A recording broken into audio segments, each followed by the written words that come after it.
and the devious Elizabeth have done total damage to the Stinger. With a mocking Sting.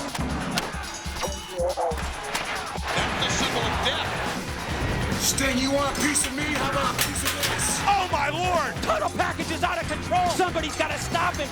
Sting has come back With the baseball bat. I'm back. Get it uncensored. It's going to be you and me for the last time. Luger's gonna feel it when the Lumberjacks surround the ring. Hogan! Hulkamania is dead! Ric Flair unmercifully strapping the back of Hulk Hogan. You will bow down to me, the Yappapi Indian strap match, Jack. I'm gonna take it to another level, and you will scream to the heavens, please, Hollywood, don't hurt me anymore, and I will never stop. We're in the midst of a war. You keep coming back for more! It's going to be one-on-one, Sid. Me against you. 3 times I've proven that I'm the better man. Every obstacle that has been placed in front of Sid Vicious, he's been able to take care of. You think that you're the master? You cannot be the master of the master. I'm gonna walk into Miami, the chosen one, and walk out, the new WCW heavyweight champion. Why don't you choke on that, slapnuts? I will see you in hell, Jeff Jarrett. And Uncensored 2000! Get it up. Come on. Redemption night, all right? Strap time. What's going on tonight? Yeah. Team package. We're the best, aren't we? We are the best. Bad feeling about this one. I think you're the one who needs to watch yourself out there. I appreciate it, man. But listen, the deal is I don't trust Flair and him either. I appreciate you. And if there's no one I'd rather have watching my back than you. But don't worry about me so much tonight. Watch Flair and watch what he's up to, man. He's up to no good. Brother, everybody, he'd love to brand you, man. Right. Hey, is our insurance policy here tonight? I got a bunch of surprises tonight, but by the time we go into the match, full coverage will be included. Is that collision too? Yeah. Jeff Jarrett talking about a big surprise for Uncensored 2000 tonight, and this may be exactly what he's talking about. A mysterious black limousine has showed up out back of the American Airlines Arena. And tonight, ladies and gentlemen, World Championship Wrestling presents the 2000 edition of WCW Uncensored. In the state of Florida, they're in the midst of spring break. Well, here in Miami tonight, we're getting ready to break some heads as Uncensored 2000 is off and running. You're looking live at the brand new American Airlines Arena in downtown Miami, Florida. Ladies and gentlemen, we welcome you to our March pay-per-view spectacular. It's Tony Schiavone along with Professor Mike Tenay and the Master of Mayhem, Mark Madden. Welcome to Uncensored, gentlemen. We're off and running already with our first bout. This is for the Cruiserweight Championship of the World.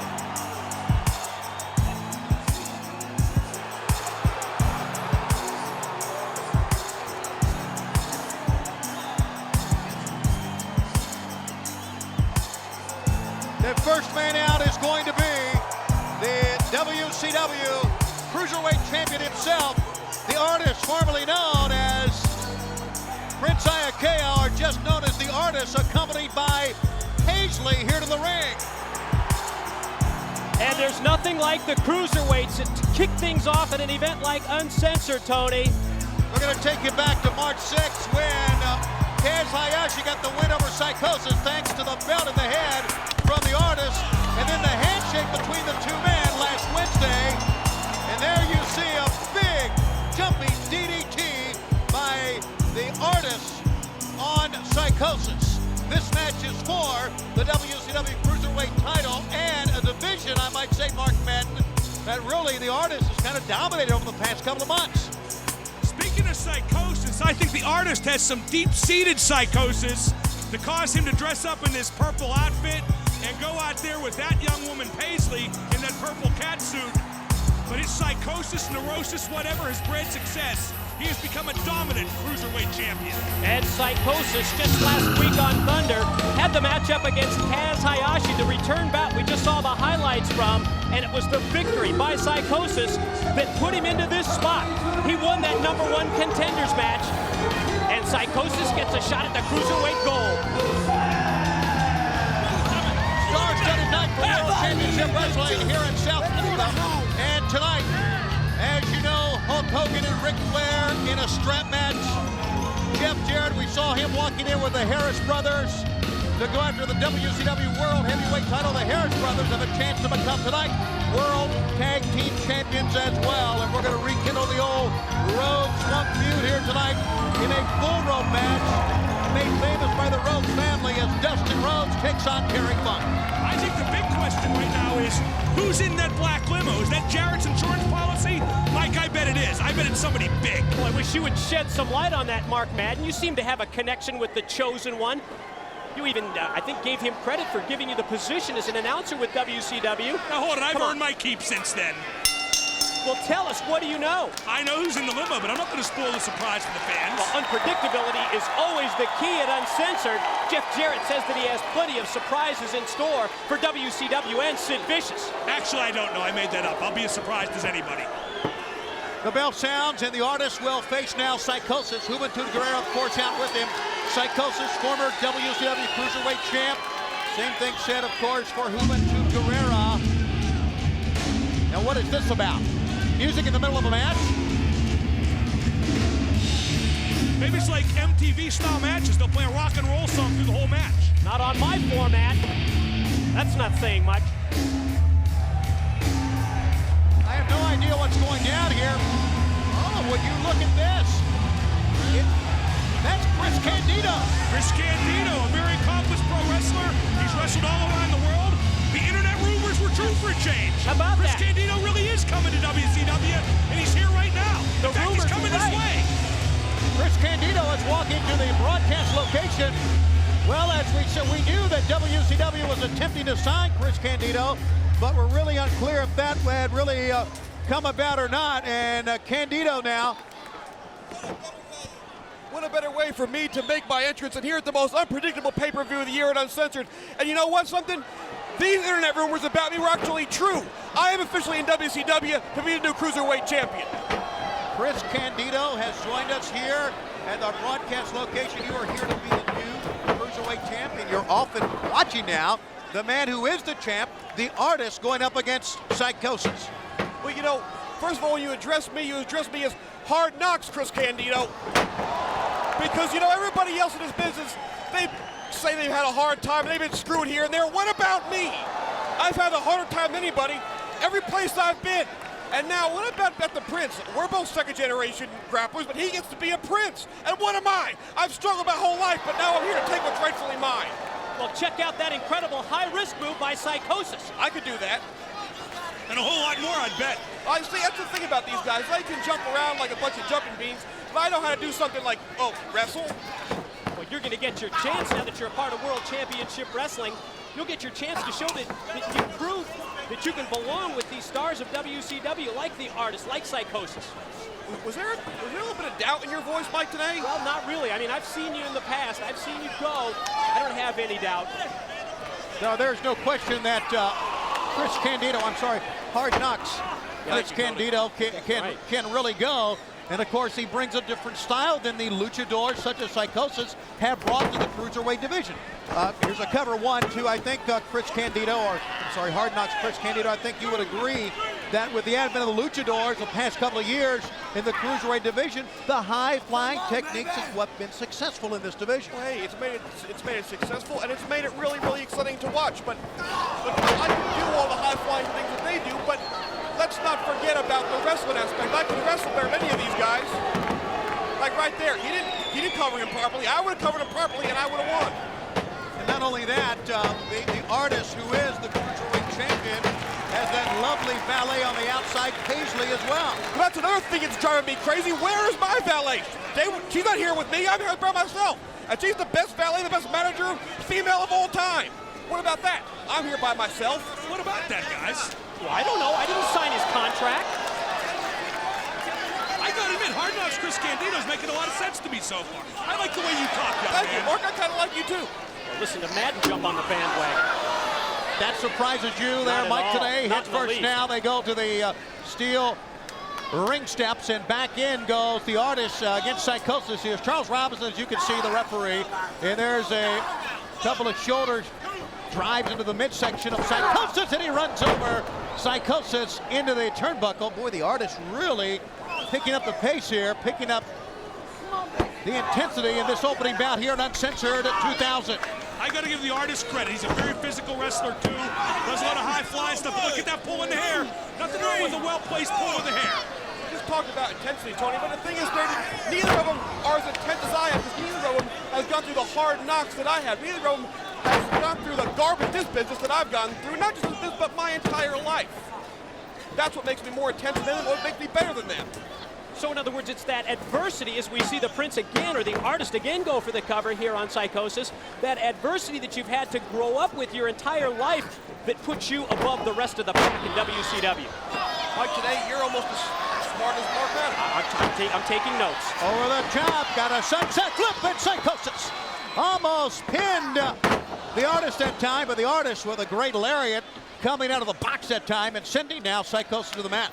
I got to admit, Candido, Hard Knocks, Chris Candido's right. I like the high-flying stuff, but you know, when the magic is dazzling, sometimes people don't look at the magician. Chris Candido can do the high-flying stuff, but he kicks ass, too. He can beat people up, and he can wrestle. The Artist finds himself on the top turnbuckle here from Psychosis. Psychosis trying those high-risk maneuvers, the high-flying tactics here that we talked about. Whoa. And he sends him off with a Frankenstein over the top. What a move that was. Yeah, check that one out, Hard Knocks. Well, I gotta admit, that was nice. By the time we took the cover. Watch out. Oh, he almost got him a 2 count. That's why it's only almost. Very close that time, and many of the fans here at the American Airlines Arena thought that Psychosis, with that spectacular move, had won the match. But the match continues here in the opening bout. He tried to maybe jump over top of him, hooked that time by the Artist, and what a front suplex that was. Reverse suplex by Psychosis. Another great move. Now the question is, can he put the Artist away? Can Psychosis regain the WCW World Cruiserweight title that he's held on 2 occasions in the past? Paisley trying to yell at Psycho, trying to get him on the top. Can't fight! Can't fight! Can't fight! Can't fight! He kissed Paisley. He kissed her firm on the lips.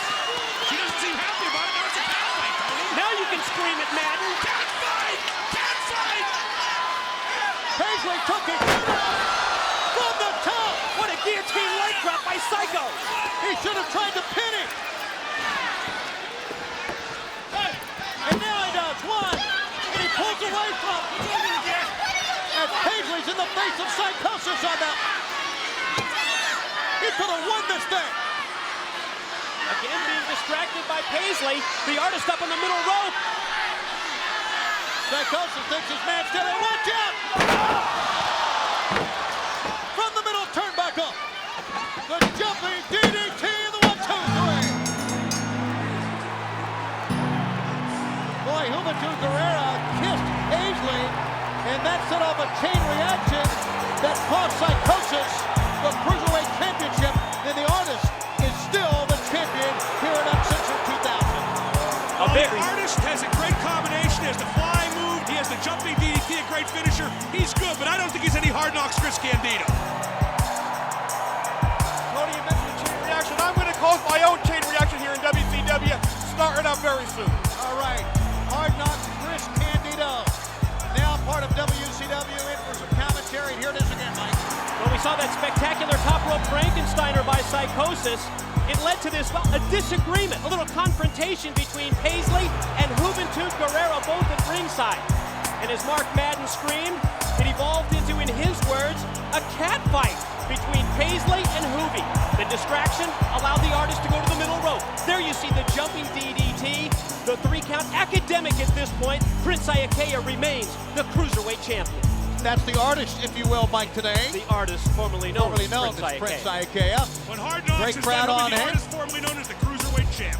Let's go to Mean Gene Okerlund in the backstage area, and we'll be coming right back here for more action out of the American Airlines Arena. That's how you fill some time. Bam Bam Bigelow tonight here at Uncensored, you and the Wall one-on-one. Here's a young man that you brought into this great business, but all of a sudden, something is terribly wrong. I don't know what's wrong, Gene. I mean, here's a guy that the past couple weeks making me sick to my stomach. Here's a man that's crushing people. Here's a guy that I brought into a business that I tried to teach to do the right thing. He's out there, he's crippling people, he's hurting people, he's doing the wrong thing. He's taking their livings away from them, in essence. I taught him everything he knows about wrestling, but I didn't teach him everything I know. Tonight, man-to-man, one-on-one, me, you, the wall, I'm putting a stop to it tonight. It's going to end here uncensored. Bam Bam Bigelow later on tonight will face, gentlemen, his protege. We are talking about the Wall, and he's more than a protege, and we'll obviously talk a lot about that when he comes out here. The Wall has become single-handedly one of the most dangerous men we have seen enter WCW for a long, long time. I want to get your response in a minute, but before we do that, we want to go back and show you some footage of what's been going on with Excess and Screaming Norman and the Demon. This happened back on March 6th when the double team from Excess put Screaming Norman down, and then the Demon comes out, clears house, and then we saw just 2 days later when Norman came out and returned the favor, helping Demon against the duo of Lane and Rave. Well, here's Lane and Rave right now. These are two very modern type guys, I guess. They're very hip, at least they think they are. But the fact is, these two can wrestle, Mike. Well, this matchup here at Uncensored involves two of the most unique tag team pairings that I think we've ever seen in the history of WCW. The team of Excess already in the ring to face this duo, the Screaming Demons. Wait a minute. That's another duo, Mike. That's not the Screaming Demons. Well, I'll tell you what, she about has me ready to scream, I'll tell you that. Good call, Mike. That's not the Screaming Demons. Miss Hancock just won't let Lane and Rave alone.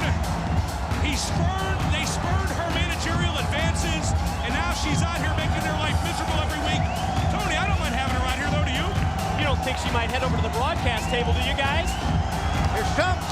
Everybody stand up. Miss Hancock? Wow. Please sit down. In fact, wouldn't you rather sit on my lap? Mark. Excuse me. Excuse me. We're busy down here. Miss Hancock. What does he want? We are sick and tired of you chasing after us. Tonight, we're kicking you to the curb for the last time. Plus, you're not even close to being Rizat material, honey. What is wrong with them? We apologize for their actions out here. Miss Hancock, I'm so sorry. It is so obvious that they need female companionship. Ah, that's what it is. Is it because that they're extra small? Is that what Excess stands for? Extra small. I mean in terms of, like, the weight class, of course. I really wish they wouldn't flatter themselves, because I've found that you guys that are real men. Oh, real you men? have? Me and Tony? What do you mean, you and Tony? You aced me out in a hurry, Madden. Okay, we'll get her comments on that, but right now, the Demon's casket opens up, and the duo of the Demon and Screaming Norman will, wait a minute, the casket opened up, but the Demon's coming out the regular walkway, the regular entranceway. What does that mean? That means Screaming Norman's in the casket.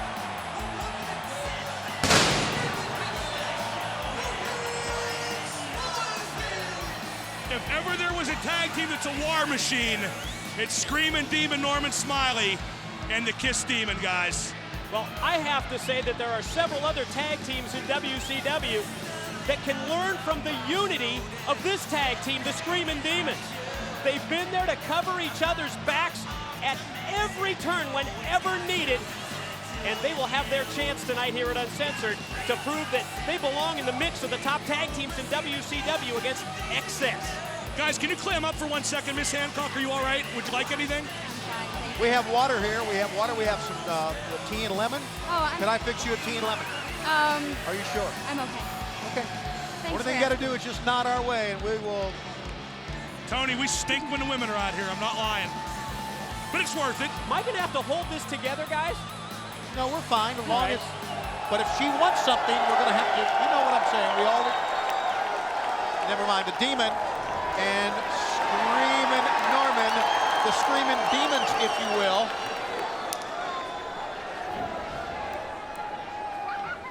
Try and do a little dance at the beginning, and so XS says, the heck with that. Let's jumpstart this one. Bell sounds, and Ray will go in there against the Demon. Demon's a big guy and a talented wrestler as well. I don't think there's any question. He's got the face paint on it. Great top suplex, good move, double underhook. Huge cover. He tried to get a quick win. I don't think there's any question.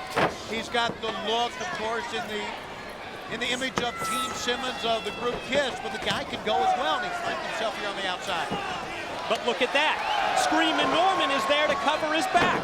Great teamwork by the Screamin' Demons. You've got to give the Screamin' Look out. Demons the Please, Mark, stand in front of Miss Hancock to make sure she doesn't get any sweat on her or anything, okay? Come too close to her, she'll get sweat on her the hard way, believe me. Back elbow, and there goes Lane. And Screamin' Norman, big wiggle. Puts Lane on his front side, pick up. And a great scoop slam there by Screamin' Norman. As Miss Hancock watches on, I wanted to, Miss Hancock, you kind of alluded to the fact that you found a couple of guys who are real. Who in the world are you talking about? I will be talking about Los Fabulosos. Los Fabulosos, you mean the guys that we knew one time as Silver King and El Dandy? Yes, that's what I'm talking The about. ones that told David Penzer this past Monday they want to be called.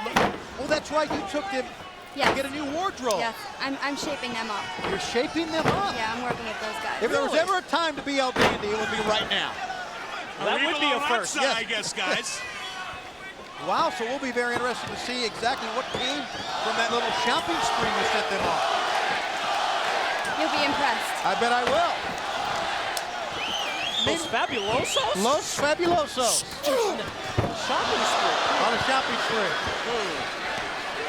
Meanwhile, in the ring, there's a spree going on, a spree of vertical suplexes. A cover here by Ray. 1, 2, he almost pinned the Demon that time. I think obviously here, Mark Madden and Mike and Ms. Hancock, please. You'd like to lend some commentary, some analysis? Feel, just jump right in here. Look at that move. I think the better duo is the duo of XS. That's because they've been teaming together more often. They are a team, and of course, Screamin' Norman and the Demon just recently became a tag team. Well, they have more experience together as a tag team, but when you factor in the overall ring experience of a Screamin' Norman Smiley, it sort of balances things out. Tag, and Screamin' Norman gets a tag in. Oh, light on his feet. Lane a back elbow. Rave goes down. Or make it Lane goes down, and then Rave sent in. How about Screamin' Norman the Demon? A pickup. Oh, I just love that when he winds him up and drives him down to the mat with the slam. Now he's winding up for something else, a little big wiggle action. Yeah, we're calling Dr. Love. Put an old schoolboy into that. Into a full Nelson. Oh!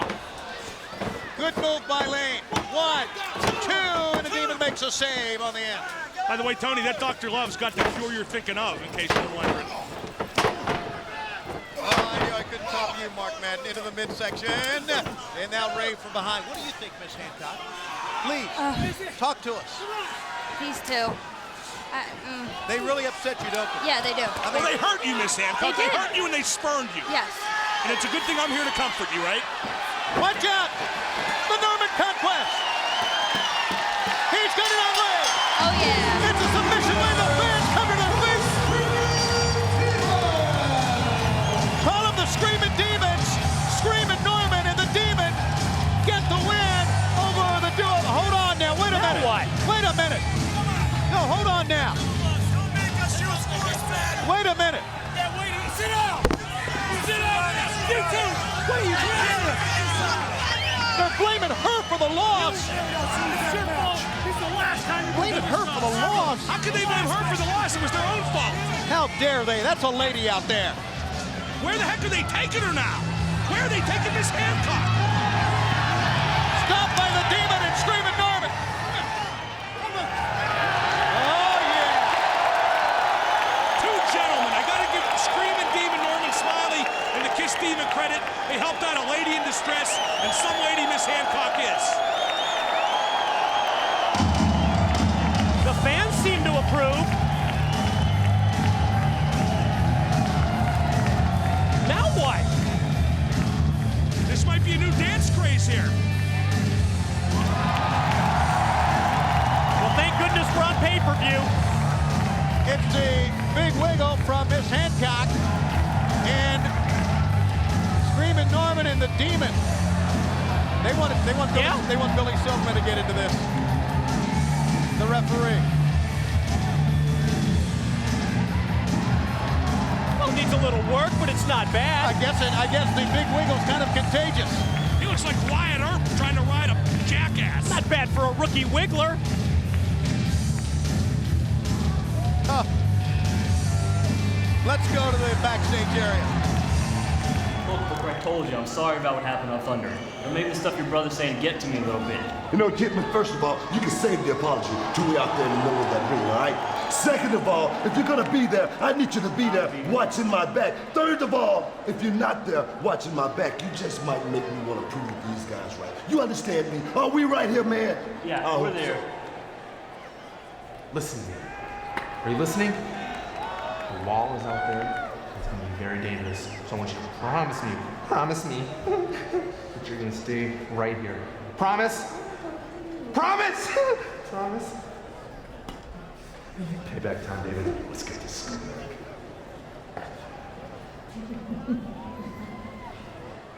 We are getting ready to go to the ring for the Wall against Bam Bam Bigelow. We already heard from Bam Bam Bigelow fans, and you just saw that David Flair and Crowbar have some plans. I've got to say, for these two guys, after what they have gone through at the hands of the Wall, it is remarkable. It shows what type of courage they have to even show up here tonight. Tony, I think we've all been impressed by the Wall in the course of the past couple of weeks. The destruction that we've seen here at the broadcast table, there you see it as we go back to a recent edition of Thunder. Then when he took David Flair and drove him through the double stack of tables. This is his teacher, Bam Bam Bigelow, and the Wall, in an effort to do anything that he can to get himself over, is destroying people in World Championship Wrestling. But I'm equally impressed by the guts and courage of David Flair and Crowbar. Here's what happened just this past Wednesday. He's going to throw the man off the balcony. And I'll say it once again, what type of man, Mark Madden, does it take to try to do something like this, first of all, to a man, and then when you know a guy like David Flair is already injured. Wrestlers have a certain respect for one another. There are certain things wrestlers won't do to one another. The Wall has none of that respect. The Wall will do anything to further his career, to hurt people. It doesn't matter if they have a neck brace. It doesn't matter how much they've already sucked off. The Wall will try to take you all on. Like Mike May said, I think the Wall is frustrated by the fact that Crowbar, David Flair, and Bam Bam Bigelow just won't go away. He can't beat them into submission. I think you make a great point, Mark, and I think not only is he frustrated by the fact that he can't put them away, it just drives the level of intensity up. He's almost fueled by it. The man who now stands alone against the monster. And of course, the monster we're talking about is the Wall. Here he comes. I dare say that in a short span, the Wall has transformed into one of the baddest men on the planet. I mean, he used to come in with the suit and tie, and now he has taken off the jacket. He has pulled off the shirt sleeves. He is just developing into this one-man wrecking machine. You're a dead man. And even he looked up at Bigelow and said, Bigelow, you're a dead man. So he comes into this match trying to continue the carnage that he's already laid out here in the month of March. Should we expect anything less, even in a matchup against the man that broke him into the wrestling business? His teacher, his mentor. What an exchange here in the early going between these two big men. I remember when Bam Bam used to be the monster. He's from the East. He used to be the new big guy in the block. Where's this sport headed when wrestlers come along every day, every week, every month that are bigger, stronger, and in the Wall's case, even more sadistic than ever? That's the key point there, Mark. More sadistic than ever. There are big and strong guys, but how many of them do you know as sadistic as wanting to hurt people as the Wall? Give Bam Bam credit, though. He's going in there head up and straight on, and he's not backing down 1 inch from the Wall, but the Wall's taking it to Bammer right now. He got that nickname, the Wall, because of his size. As big as a wall, obviously, as solid as a wall. It's like running into a brick wall, but that time Bigelow did a good job of it, sending him down. Pick up scoop slam by Bigelow. One thing we know, regardless of the track record over the past few weeks the Wall has, Bigelow is not intimidated at all. He's intimidated about no one. Trademark maneuvers, the fly from the top turnbuckle pad. Here's a cover. Mickey J down. It's only a 2. Well, that was one of the points that I was just going to make, Tony. Don't sell Bam Bam Bigelow short in this matchup against the Wall. The experience factor that he brings into this match. He didn't teach the Wall everything he knows. Great extension of the leg by the Wall takes the big man Bam Bam down. If Bammer can stay no worse than even with the Wall if this match goes on, I think the Wall is going to be a bit confused. The Wall is used to squashing his opponents. If Bam can just stay even, stay tight, stay close, he'll have the edge as the match goes on. Got it covered as the Wall, and he did a pretty good pinning combination that time. He hooked that far leg, but still could not keep Bam Bam Bigelow down. The Wall thought maybe he had the 1, 2, 3. Funny he would look at Mickey J like that as wondering about winning or losing a match because, good move by Bigelow. He had not really wanted to win matches over the past few weeks. He just wants to destroy people. 1, 2 to Cam Bigelow. Almost as if the Wall has a sadistic streak, Tony, and I think it's probably never better exemplified by that smile that he gets on his face after he's injured someone, after he's driven him through a table. He gets that real sick smile. Well, of course, you got it. You brought up this point, Mike. You've got the teacher against the student. And I wonder if there's still a lesson to be learned and if that lesson is going to come here tonight at the hands of the teacher, Bam Bam Bigelow, because not only has he, as you said, Mark Madden, at one time the monster himself, but he has all this knowledge. If anybody knows how to take people apart, it's Bigelow, and maybe the Wall is going to be taught a lesson here tonight as this one is broken down on the outside. You're right, Tony, but what if the Wall, when faced with being in a disadvantage for the first time ever, actually turns it up a notch? What then? Boy, nobody in the whole arena may be safe. And speaking of that, it looks like they might go, well, toward the stands or toward backstage anyway. This fight has left the ring. I wonder if all the lessons you can teach a man about learning to take punishment, learning to come back, if you can teach heart. If maybe heart is the final lesson. That's over near our WCW. Look out! Site. Bigelow has been choke slammed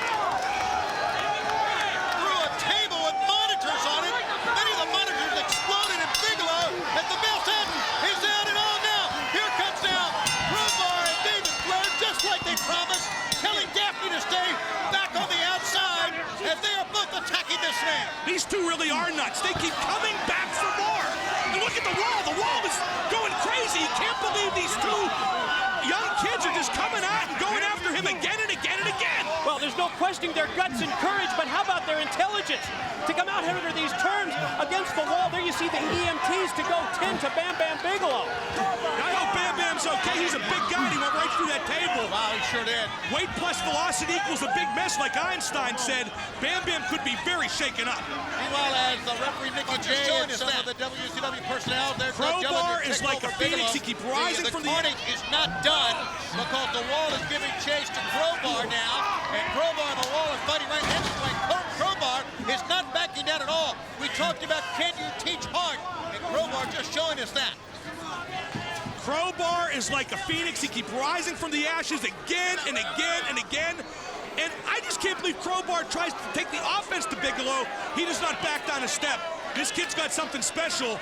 We'll see if the Wall lets him keep it for very much longer, though. But right now, there's a sense of urgency around Bam Bam Bigelow. Oh, that looks serious. Yeah, it sure does. I'm not so sure. Maybe it's a laceration or a break. I'm not sure if it's neck or back related. It doesn't look like it's neck related. Wait a minute, what's going on here? I still hear Daphne screaming somewhere. Look, would you look at that?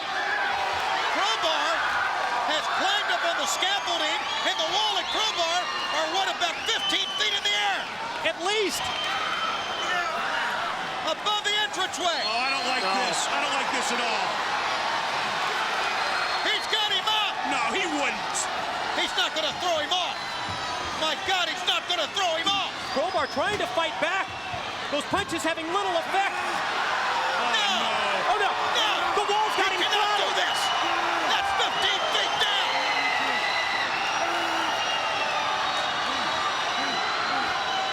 No. Oh, my God. He just went right through the stage. And look at his face. That's that sick smile. God, he's sadistic.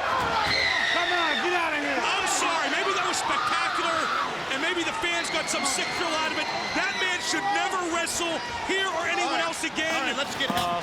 I don't know if anybody in our production truck or anybody backstage can help. Well, finally some more help has come out. The EMT's right now already busy with Bigelow, and now there is another sense of urgency to get to the crowbar. Look at the wall, looking at the people. Look at that. He's looking down at his work, and he's pleased at what he's done. Okay, now I need it. Can someone tell me about is crowbar okay? Vital signs. I mean, the fans, look at the fans cheering what happened to Bigelow, but the big one was yet to come. I have never, ever seen anything like this in my entire wrestling broadcasting career. Look at that. Oh, my. Plummeting through the stage, which is made of 2x4s and plywood. And then right below that, there's hard concrete. Here it is again with another angle. Once again, I've got to wonder, can someone get some word to us, to our listeners, our viewers out there, if crowbar is indeed okay? Mike, Tony, what's the height on that? 15, 18 feet? Minimum, has to be. How in the world can a human being survive that fall? How in the world can a human being do that to another human being? Can anyone at all stop this man?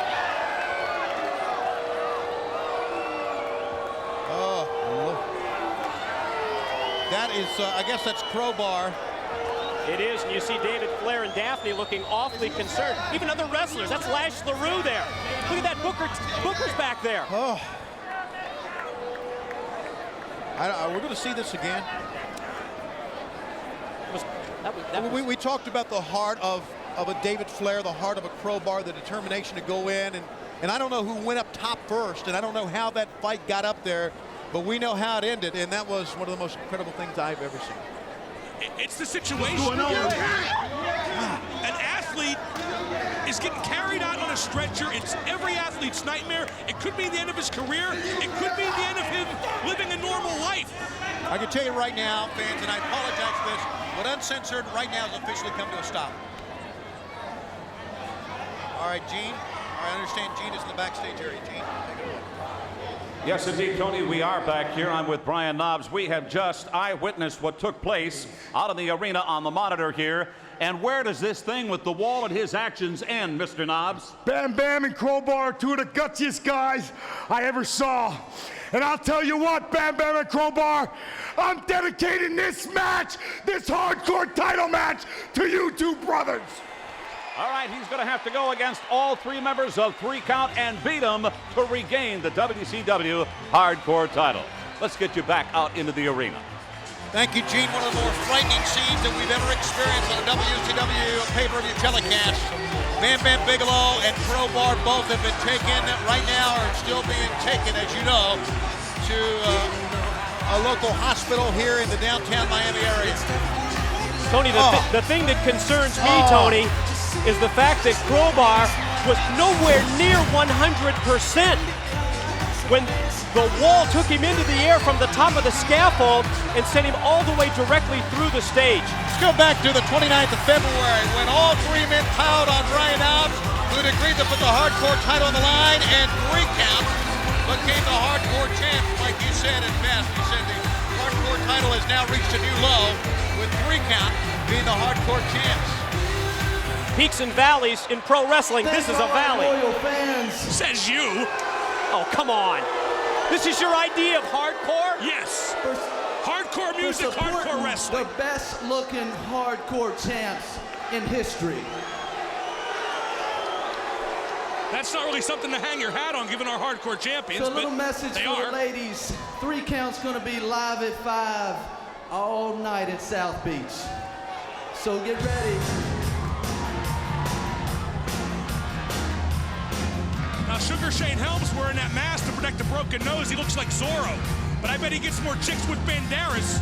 Dan Banderas did, excuse me. So here's our gauntlet match for the W. Well, hang on a second. How in the world can we as broadcasters sit here and think and watch 3 Count against Brian Knobbs in this hardcore gauntlet match when we know that a guy was thrown off a 15-foot scaffold through a stage here and could be, and the end of the career Crowbar could be at hand? How can we even focus on this? What are we thinking?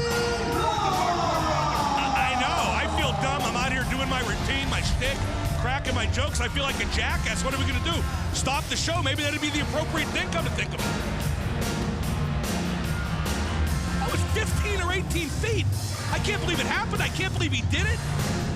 I just can't believe that Crowbar is on an ambulance in his way to the hospital right now. It's unbelievable. When you talk about the brotherhood among the wrestlers, the fraternity, I think the fact that Brian Knobbs has dedicated this matchup, this hardcore title bout against 3 Count, he's dedicated it to David Flair and Crowbar. I think that speaks volumes.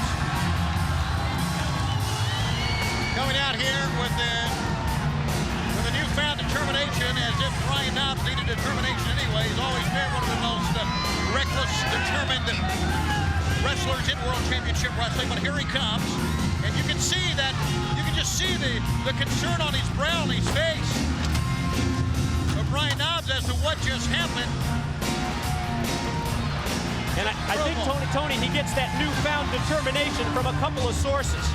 Yes, the teachings of one Fit Finlay, but also the fact that Brian Knobbs was embarrassed that he lost the Hardcore Championship to 3 Count. Now, this is not going to be a walkover for Brian Knobbs because he has to run the gauntlet in this match to win the Hardcore title. Oh, he has to beat all 3 members of 3 Count. This is the toughest, Mark Madden, type of handicap match you'll ever find. Hardcore plunder, if you will. 3-on-1, and as the one man, you got to beat all 3. It's tough to defeat 3 men. Knobbs is crazy enough to try it, obviously. He might just be crazy enough to do it. But still, the odds are stacked against him. The 3 Count guys are more wrestlers than brawlers, but there's 3 of them. Advantage in numbers, big time.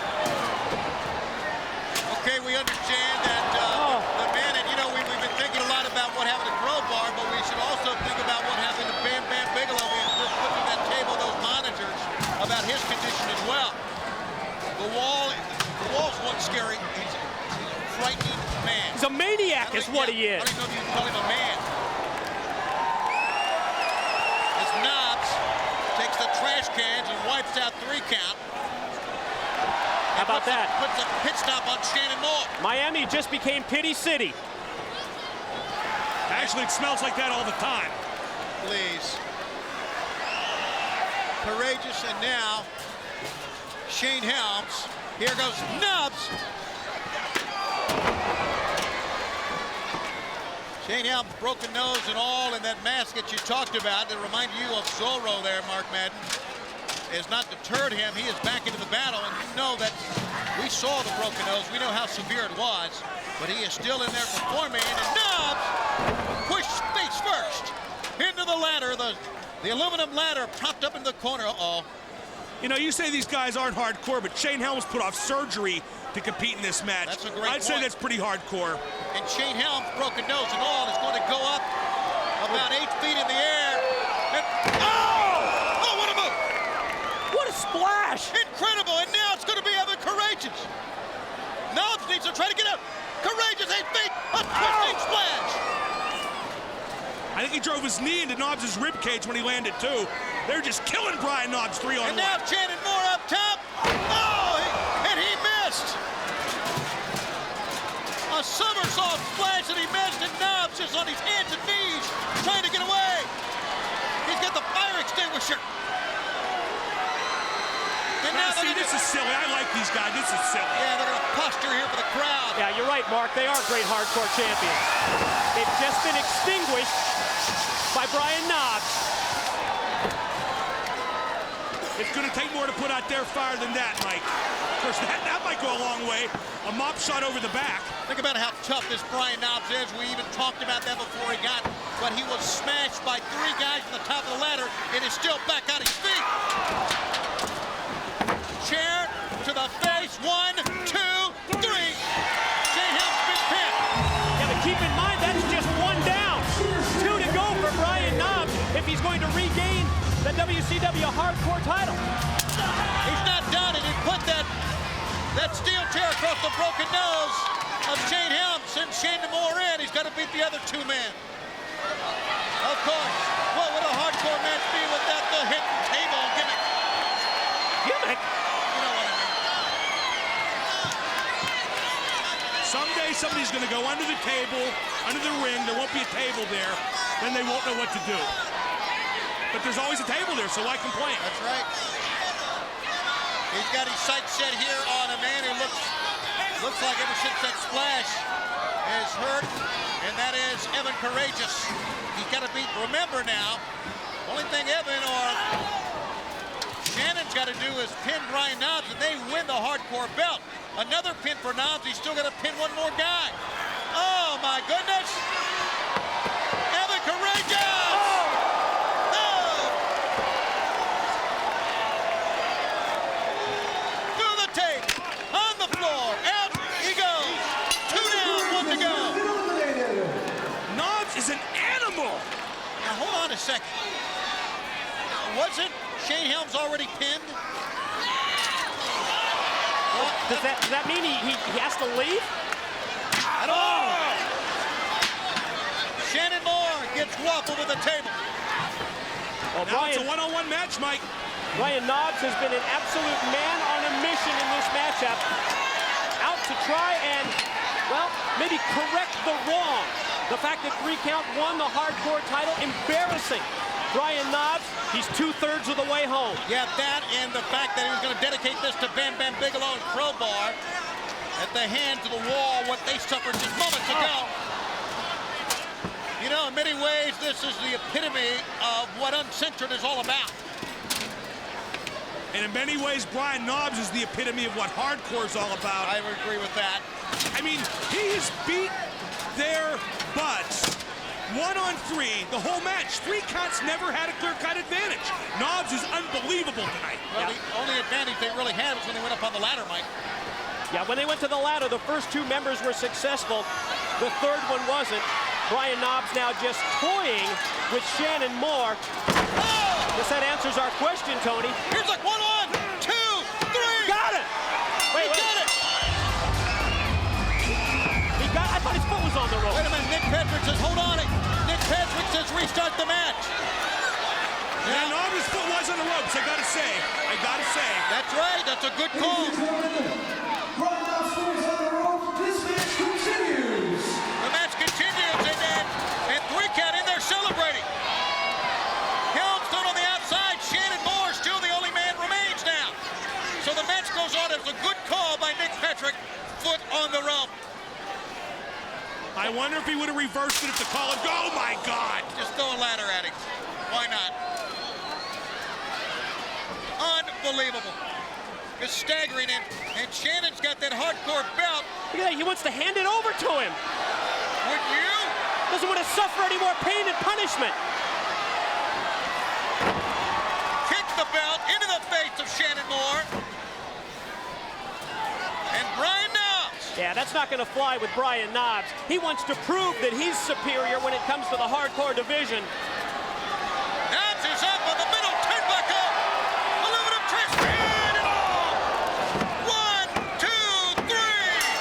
He's the hardcore champion. You better believe it. If any man earned a title in one match, it was Brian Knobbs here tonight. And all of a sudden, respectability just came back to the WCW hardcore division in the form of the new champ, Brian Knobbs. Wow! What a series of bumps that was. There you have it, the foot on the ropes as Shannon Moore makes the count. Referee Nick Patrick, give Nick Patrick credit. He saw the mistake, restarted the match right away. Here's from earlier in the match when Knobbs power bombs Evan Courageous from the ring through a ringside table. Wow! What destruction on the part of Brian Knobbs. And here's the winning maneuver. Jump from the top, garbage can across Moore's chest, 1, 2, 3. Your new hardcore champ, Brian Knobbs. But can he sing, Mike Tenay? I don't think so. I don't know if that matters. And keep this in mind. Notice the right hand. He had a cast, a broken arm through that entire match as well. We take you to meet Gene Okerlund. We are joined by the new Harlem Heat, Big T, Stevie Ray, along with Cash. He's big, and a very brilliant Jay Bates. Gentlemen, tonight, it's going to be Booker and Billy Kidman, your brother, Stevie Ray. You know, it's about time we got these 2 pipsqueaks in the ring. Yeah, that means you, Booker. And we're going to make short out of you. And Kidman, bring your squack, and it won't take us very long to get rid of you. And don't trust this sucker, Kidman. You know what? I got very much to say. But I tell you what, Booker and Kidman, get ready, baby. Got the heat. It's on. As we look outside live here at the American Airlines Arena in downtown Miami, the limousine is still parked. We understand no one has come out. Who could that be inside? And is that the very special insurance policy surprise that Jeff Jarrett has for tonight against Sid Vicious? The answer remains. Every day I see things and it just horrifies me.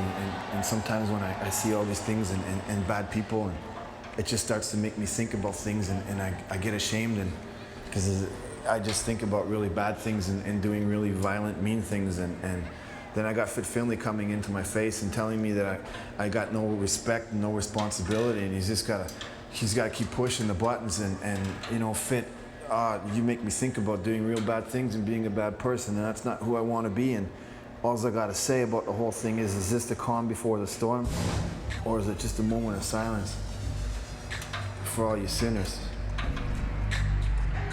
Wow, the freak himself, Vampiro, later on goes up against Fit Finlay. I guess you could, based on what he just said, based on what we've seen, Mike, you could subtitle Uncensored 2000, Very Bad Things. And that's kind of what's gone down already here tonight. Yeah, a laundry list of very bad things. We still don't have an update, at least no one's told me anything about the condition of Bam Bam Bigelow. Let's take it back last Wednesday and hear what this went down. I thought you were supposed to be watching my damn back, but what the hell is going on? Upset that Kidman wasn't watching his back, but Booker came out later on in the same program on Thunder and helped out Kidman, Billy Kidman, so he was watching his back. So obviously the friction that led up to that is still here between Booker and Billy Kidman. Oh, it still exists, no question about that. Can Booker and Billy Kidman get on the same page? They're going to need to. When they look across the ring, they're going to face Harlem Heat. Booker and Billy can never get on the same page like my brothers from the ghetto, my friends from Harlem I grew up with. Booker forgot where he's from. He forgot who he was. Big T, Stevie Ray, Jay Biggs, Big Cash. They're in it forever, Mike, today. Booker and Billy just haven't gotten it together. That's no knock on them. Loyalty's a hard thing to breed in pro wrestling. It's easier if you had it before you ever got into business, like Harlem Heat has. The voluptuous Tori Wilson and the man who has been one of the true great performers in not only the cruiserweight division, but any division. Billy Kidman out here together. Of course, the brand new Harlem Heat. The new Harlem Heat led by Mr. Jay Biggs and, of course, Cash. They have said that you cannot trust Booker. They have warned Billy Kidman over and over again. Here's the man. As a matter of fact, I think Mr. Biggs called him a snake. But I can't get over time and time again when I see that the man leading Harlem Heat down the ramp is none other than Stevie Ray, the brother of Booker. So much for blood is thicker than water, right? Look at the eyes of Booker. That tells the whole story. I've been trying to check out the body language of Booker and Billy Kidman prior to this matchup.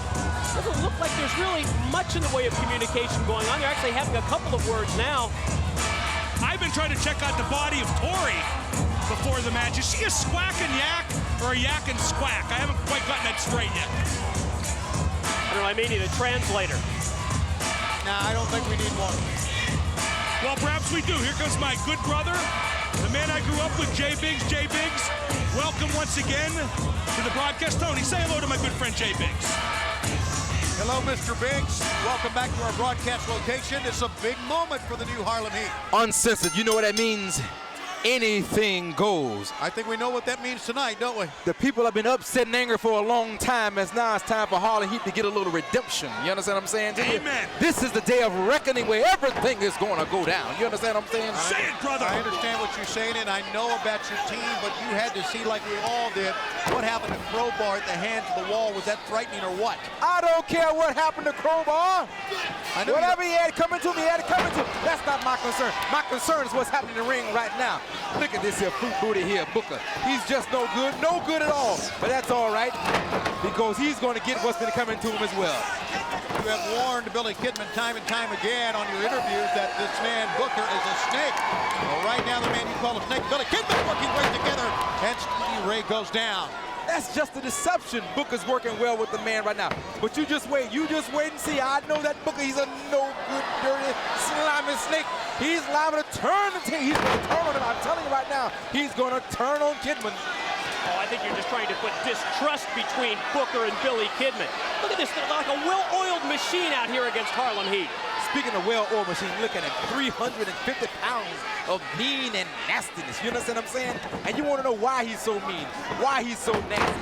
Because there's a lot of injustice in WCW. And where there's no justice, there will be no peace by Harlem Heat. You understand what I'm saying to you? There will be no peace. No justice, no peace. I didn't remember asking, but... Mike, just let it go. Chopped by Booker onto the big guy, Big T. I don't think there is any question. When you put Big T, when you put Stevie Ray, when you have Cash, you've got the biggest team that you can find in all of WCW. Cash up. He got his jaw whacked that time by Booker. And look at the guy. The man of Thorns comes in, and Booker with the axe stick on the back of the head of Cash. Booker, a one-man assault team. Russian leg sweep on Big T. And a tag to Billy Kidman. This is real teamwork. Kidman is up. Oh, and he got whacked on the way down. Stopped in midair. Now you talk about big tag teams, well over 1,000 pounds. 300-pound Stevie Ray, 350 of Big T, and Cash is over 400 pounds. They grew them big where I come from, Mike, today, but I got to admit, Booker and Billy are showing a modicum of teamwork here, but not as much teamwork as Harlem Heat. They say the battle doesn't always go to the biggest or the strongest, but it's sure the way to bet. Well, they grew them big where you come from, and you prove that every day. Why, thank you, Mike. Wow. Zing! It goes towards the there. It's a good look at Torrie Wilson. Wait, that was a shot! It sure It was. And it went right across my head. Well, you think you're very, very good there, Mark. And a tag is made, and here comes Stevie Ray, Big T, Harlem Heat, double team into the gut. This is where their overwhelming size comes into play here, Mr. Biggs. I mean, you say that as if you're surprised here, Mr. Schiavone. No, I'm not surprised. I mean, you need to understand what's going on here. These are the 10-time, count them, not 9, not 8, but 10-time World Tag Team Champions. I mean, what do you expect? Anything other than greatness, you understand? And look at that yak right there. She's nothing but a squawking yak. Well, Harlem Heat was the 10-time World Tag Team Champions, but you're failing to take into account everything that Booker accomplished as we see Cash from outside the ring during the distraction just choking the life out of Kidman. Booker was a passenger. He rode the Stevie Ray A-Train to glory, and he was so stupid he jumped off. What is going on here? It's called teamwork, baby. It's called teamwork. Oh, my God! Did you see that? I saw it, but I don't believe it. 350 pounds taking flight over the safety rail, crashing into Billy Kidman. It's called agility. Yeah, mobility, you're exactly right. Incredible agility from this big guy on the outside, Big T. You know, let me ask you a question here. I mean, look at what you see, what's going on right here. Kidman is getting the crap beat out of him, and where is Booker? Oh, now look at him. He's making like he wants to get involved. I told you he better watch out for him. I'm looking at Booker. He's making like he wants to get involved. He doesn't want anything to do with Stevie Ray. He doesn't want to have anything to do with Big T. He's just making like he wants to get involved. I told him. I did not tell that Kidman. Madden did not tell him. Did not tell him that. I agree with you from minute one. I even tried to counsel Billy in a private moment, but he had nothing to say.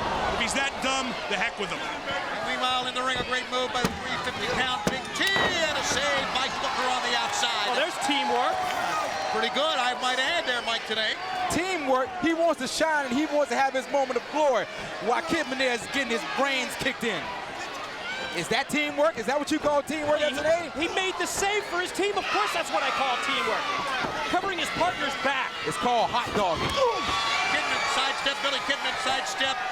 Stevie Ray that time, and a DDT. Bulldog into the corner. Now, Kidman, Billy Kidman needs to tag in Booker. Torrie Wilson encouraging her man to get over. And he's sliding to get their tag is made to Big T. And Booker's coming in. Here he comes.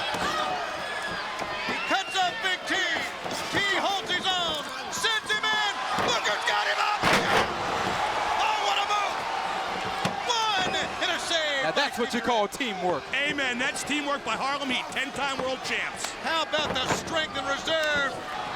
He's going to get his brother up and down. This Booker is just too much. But he cannot, Mike Tenay, fight off two men. Well, Big T from behind now. The 2-on-1, the double team advantage that Harlem Heat has against Booker. Going to send him off into the ropes. Nice move by Booker to duck it.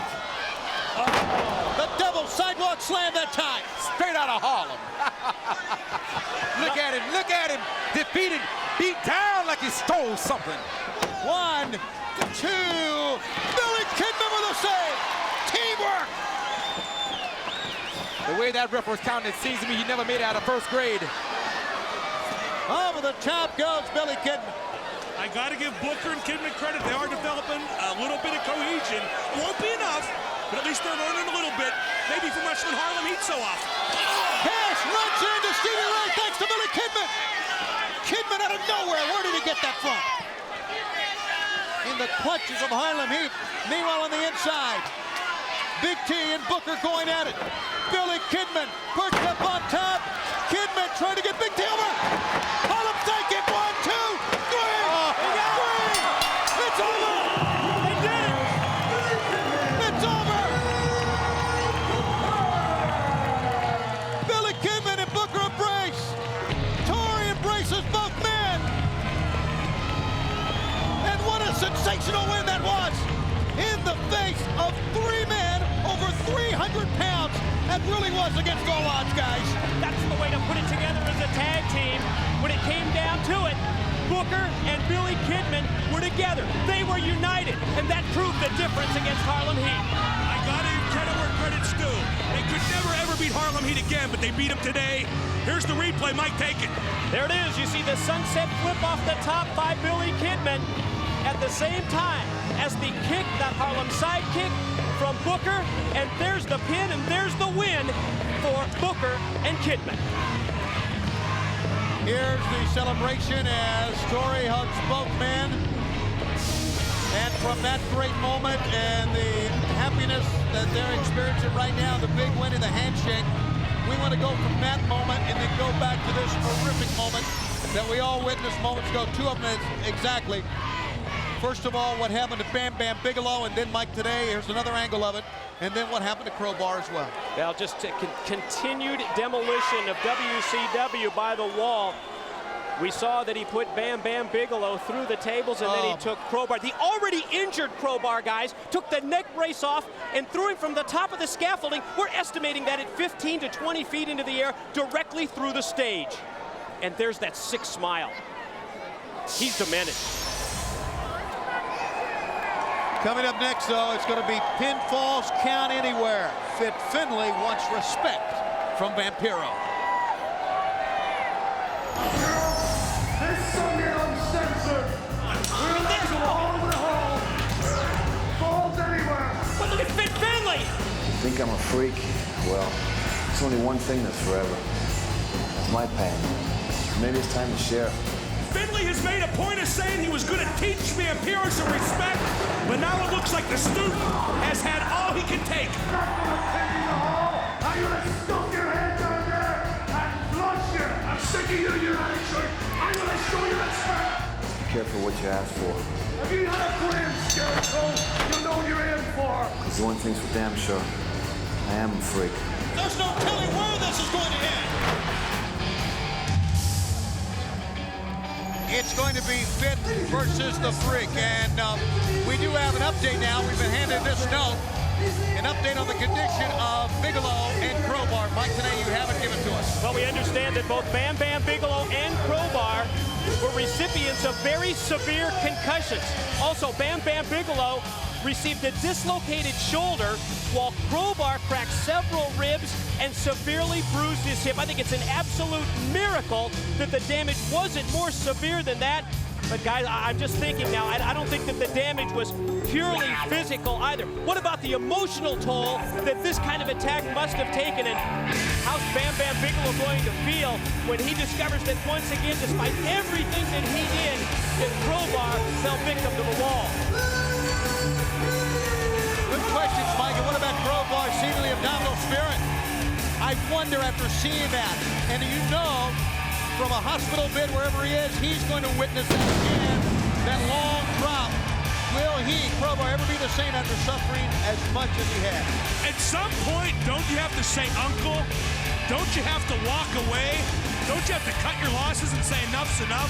I give Crowbar credit for all the times he's come back and gone hard after the wall. Bam Bam Bigelow too, David and Daphne. They didn't get hurt tonight. They probably have a lot of guilt thing going on. But they keep coming back. I don't know though. Yeah. At some point you got to say, forget it, I'm done. Yeah, I think you're right, Mark. I think that's the final piece of the puzzle.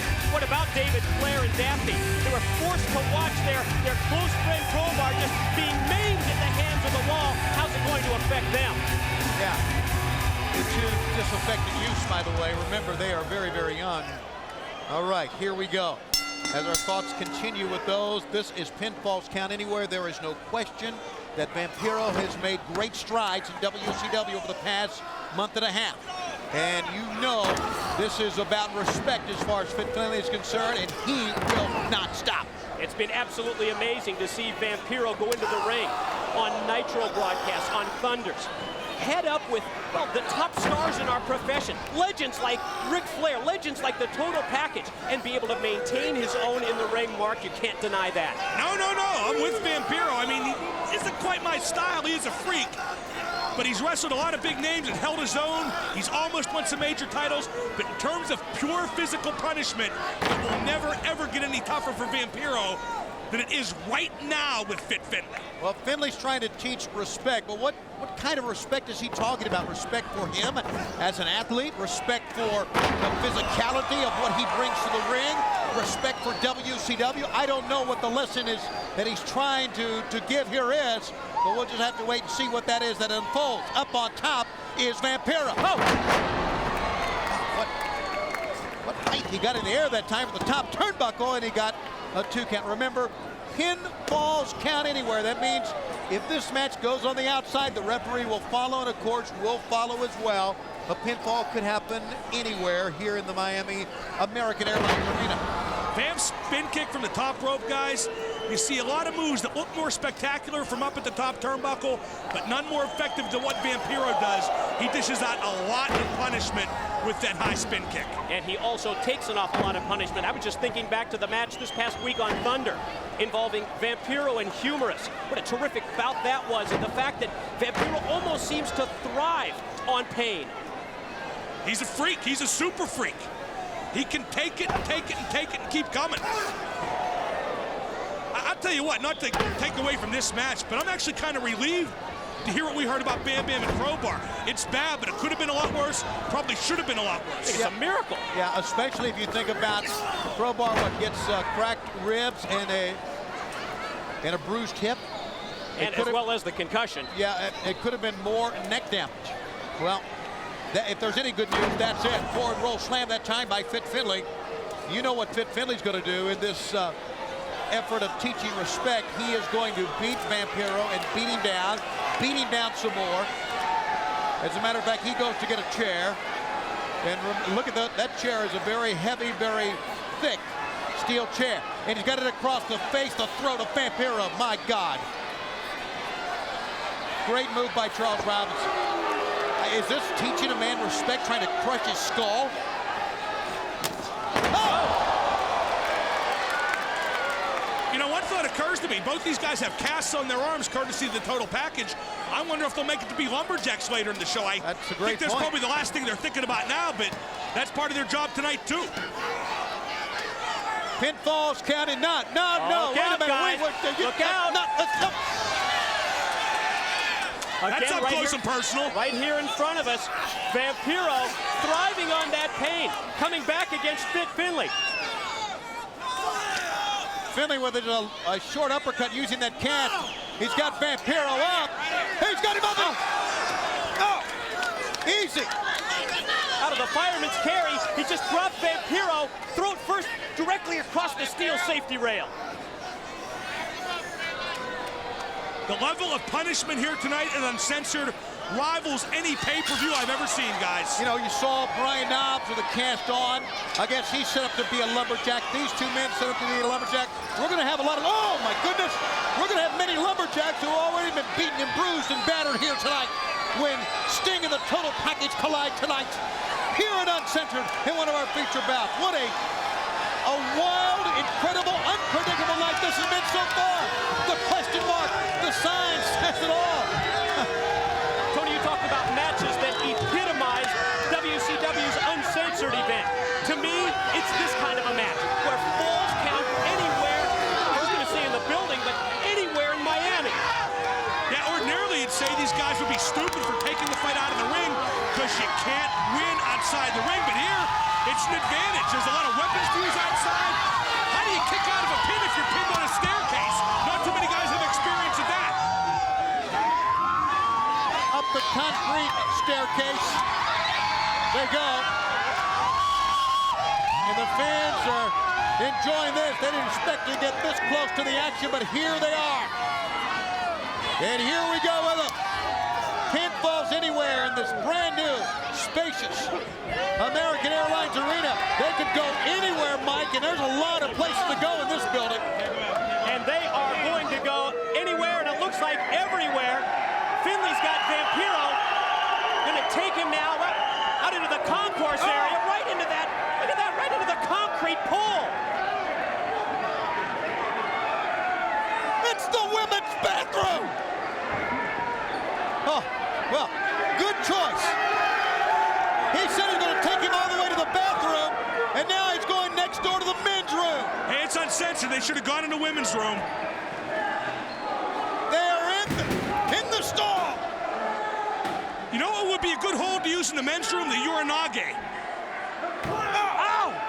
This is exactly where Fit Finley said he was going to take him to teach him some respect. Uh-oh, that one door was locked. Stay out of that one. Yeah, you're right, Tony. Fit Finley promised us. He said that this match would probably even end up in the bathroom, and that's exactly where we're at. I wonder what that guy in that stall's thinking about right now. Vampiro's going up top in the men's room. From the top of the stall, using that look like steel trash can up against the shoulder.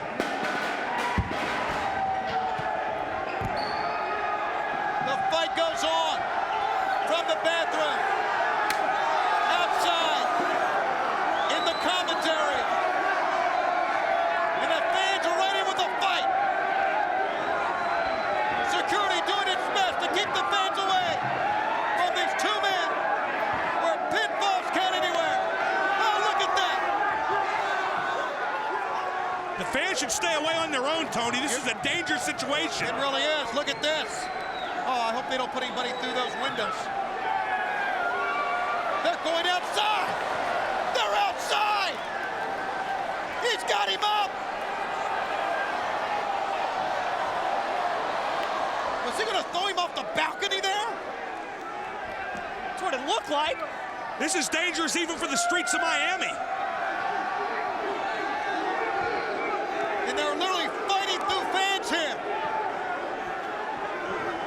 Well, those fans are a little bit foolish for me. I'd get out of the way. They might catch a stray punch, a stray elbow. No!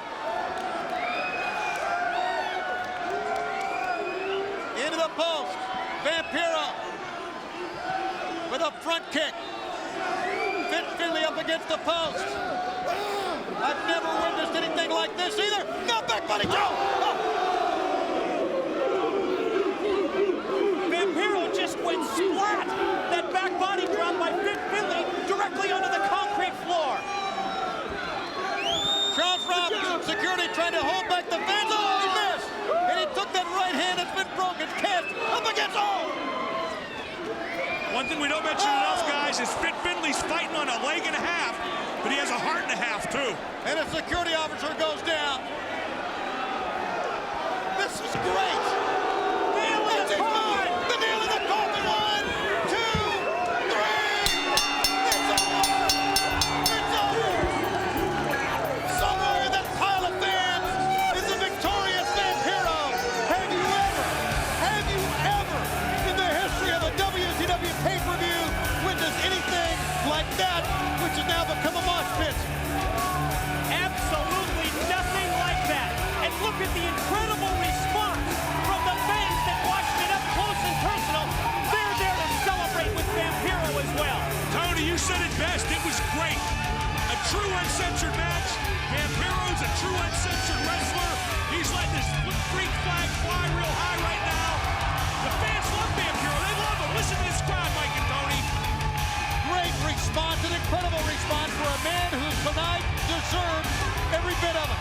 He survived this pinfall count anywhere, up the stairs, out of the building, into the men's room, through the fans, against a concrete pole. He battled, he survived, and he's a winner. Vampiro. There's a new breed of WCW fans, and they're gathered around one of their icons right now in Vampiro here at the American Airlines Arena. And I think that picture really tells it all. The fans firmly in their support of the freak Vampiro. With that, we go backstage. We're on the way to get our belts, man. I got Heavy D fired up. All right, boys, I'm getting mine later on tonight. But if you guys break a sweat, it's going to embarrass me. Get them boys. Gentlemen, tonight some rather unique stipulations as you defend the WCW Tag Team titles against the Harris Brothers. What about it, Mama Luke? Hey, it's fine. I gotta tell you, now you two jamooks have been treating us with no respect, so tonight these guys are gonna have to beat it out of you. Vito. Hey, it goes like this: family values, no holds barred, everything on the line, no disqualification. We're the World Tag Team Champions. We like having the gold around our waist, and that's the way we're going home, with the belts around our waist. Tell them, John. Tell them what you're gonna do to them. Tonight, we're going to break their thumbs. That's all. That's right. We're going to break your thumbs. See you fellas in the ring. Well, the fact is that breaking their thumbs may just be the tip of the iceberg. And pray tell, what would breaking anyone's thumbs do on top of what falls on down here tonight? Anticlimactic, wouldn't you say, Mike? Yeah, it might be a bonus just to have your thumbs broken. Only at Uncensored. Like the chosen one said to the Harris boys, this is just pick up and delivery. Go out there, pick up your belts, and deliver them to the chosen one. Mamalukes certainly are no match for the Harris boys. Come on, admit it, guys. Just think about how much gold could come the way of Jeff Jarrett and the Harris brothers here tonight. Jarrett already the WCW United States Heavyweight Champion. He could put on top of that tonight the WCW World Heavyweight Championship, and the Harris brothers could bring home the World Tag Team Championship as well. But to do that, they've got to go through a two-man who, incredible as it may seem, less than a year ago came into here, WCW, to collect on a debt from Tony Marinare's father owed by the Disco Inferno, and now, with the Disco as their manager, they are the World Tag Team Champions. That's an incredible story within itself, Mike. Well, they might not have much respect from our broadcast colleague Mark Madden, but I can tell you that the Mamalukes and the Disco Inferno have answered every challenge that's been thrown their way, and they remain the World Tag Team title holders, Matt. Please, give me a break. One guy's straight out of the power plant, the other guy's straight out of Brooklyn. They're managed by a jackass. Well, that's the amazing part of the story. Well, the jackass part is amazing, even to me, that they won despite being led by Disco Inferno. But come on, the Harris boys, they're double tough. They're as tough as they come. There's no way the Mamalukes are walking out of here tag team champions. Pick up and delivery for the NWO.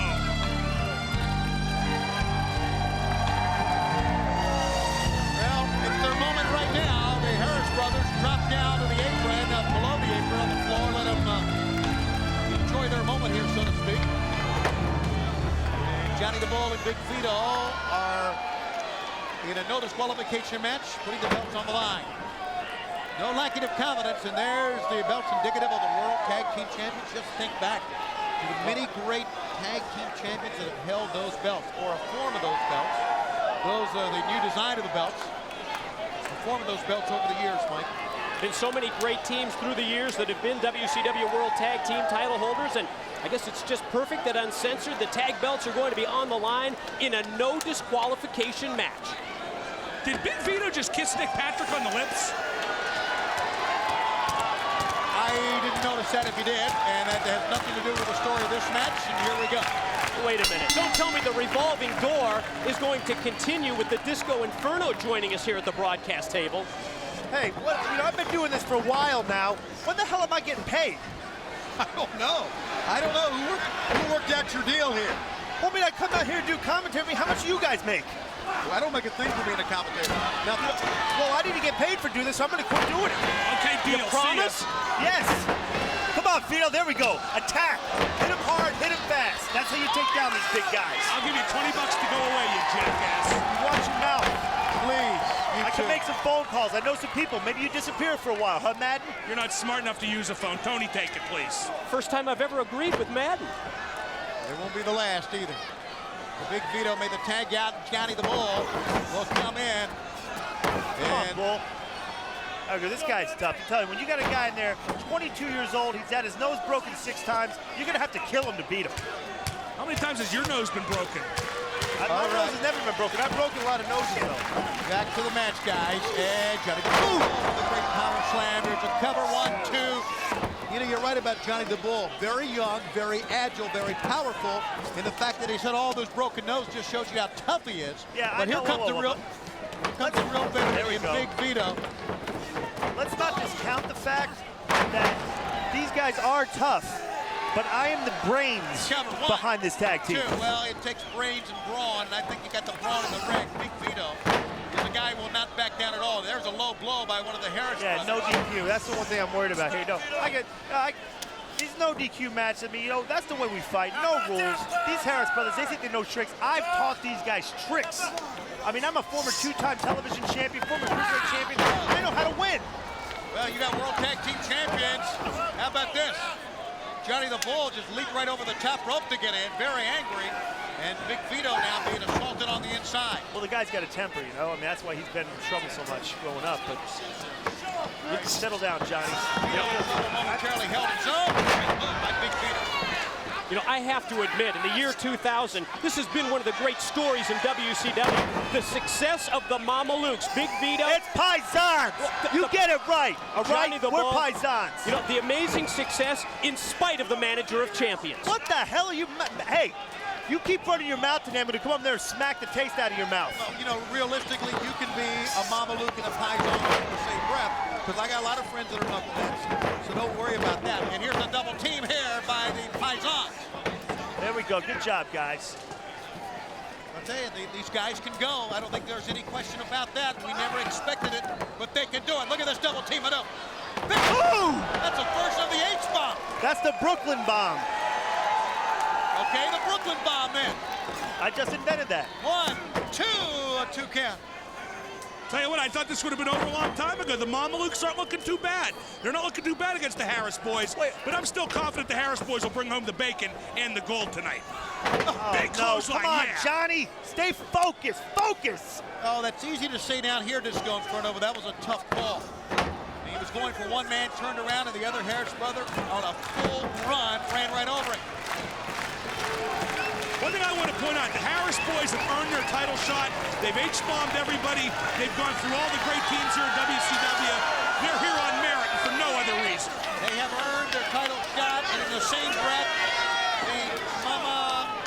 the Paisans have earned, let me just say, Big Vito and Johnny the Bull have earned the gold. Well, of course they have. I mean, they're managed by manager champions. Drops him down with a side slam that time. Get up. Make the save, Vito, just like we talked about. 1, Teamwork. 2. Beautiful, beautiful. These guys listen, you know. They weren't the brightest guys in the world before they met me, but I've taught them how to at least listen. Well, maybe you've given them a little bit as far as teamwork is concerned. However, you can't take away their physical attributes. You can just look at Johnny the Bull and see that he's cut. And Big Vito is nothing but power personified, and a great move that time by Johnny the Bull. I taught him how to do that one. Never. Hey, come on. Oh, no, Vito's got the temper. Watch this. You're right. And when it comes to physical attributes, Tony, no denying the physical edge that the Harris brothers have in this matchup against the tag team champs. I want to get, Disco Inferno, your opinion on what we saw earlier tonight at the hands of the wall. What happened to Crowbar? Was that frightening or what? Is Crowbar dead? No. Oh, thank God. I mean, bruised hip and cracked ribs. That's all he's got. And a concussion. And a concussion, of course. Well, he'll live. He's lucky. He's lucky. That's a lot of damage, but he's lucky. I've never seen such concern from one individual to another, Disco. Okay, what we're Hey, seeing what right my now, guys? What am I worried about him for? What we're seeing right now in the ring is classic tag teamwork. They've cut the ring off. They've kept Johnny the Bull in their corner. Have the Harris brothers. This is rope-a-dope, Mike. Rope-a-dope? Okay. I know you have the dope down part. Okay, no. Rope-a-dope is when you let the guys wear them out. Johnny the Bull's a tough guy. We told him, you're going to have to take a little beating in there for the sake of the team. Take one for the team. Well, let's see. It may be rope-a-dope, but it's also great tag teamwork from the Harris brothers to cut the ring off. They've allowed Johnny the Bull to reach towards Big Vito many times. Come on, make the tag. But as he reaches, he gets pulled back, expending the energy, giving it his effort. There's Big Vito wanting the tag, but can Johnny the Bull get there is the question. Well, he better. Johnny the Bull, very resilient. Took the there we go. Clothesline, there's the hot tag. Woo, come on, Big Vito. Woo. Woo. Big Vito gets the hot tag. Woo. There's a Mafia kick and a couple of them. Woo. Uppercut, and Big Vito is in charge here now. And Johnny the Bull. Kick. You've got to give the tag team There we go. champions their Come on, props. guys. Taking care of the Harris brothers. There we go. Come on, Vito. Just like we laid it out. Go with the game plan. Beautiful, baby. Okay, let's see if this game plan comes to fruition here. Up on top is Big Vito. He's perched up. One of the Harris brothers down. Up and oh, nobody does it better than that. That's it. That's the move. 1, 2, and he kicked out. He kicked out from it. I got to give the Pisons credit. They're proving themselves to be worthy champions against very tough competition. Solo team. Another great sensational move. Cover 1, 2. Oh, come on, Vito, turn around. A save was made by the other Harris brothers. And he saved at that time, Mike. They would have won the match. Oh, God, now we lost the edge. Come on. All right. We got to get it back together, guys. Quit crying. Just watch and see what transpires here. Into the ropes. Pick up. Oh, no. Double pancake. Get up, Bull. Pancake face first. Cover again. 1, 2, no. And just remember, Harris brothers only one H-bomb away from winning the World Tag Team titles at any times if they could get that move in. Mike? Oh, no. You just called it. The H-bomb. That wasn't the H-bomb. That was like a pancake. 1, 2. I've got a defense against the H-bomb. I taught these guys. Don't worry about it. Okay. On the outside. Big Vito sent on the inside. Over the top. Where does Disco Inferno go? He's going somewhere with the belt. He's going in the ring. He just snuck in with a belt. Oh! Again, no disqualification, guys. You can't blame him. 1, 2. He kicked out. He kicked out at 2. I'll tell you what, I can't believe how evenly these teams are matched. What a competitive bout for the World Tag Titles. I have to admit, I told you. But they're giving the Harrises all they can handle. Wait a minute, didn't he pin him? No, he kicked out in 2.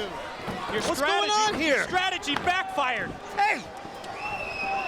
And now they're down the back. He's going back to the ring as the Disco Inferno.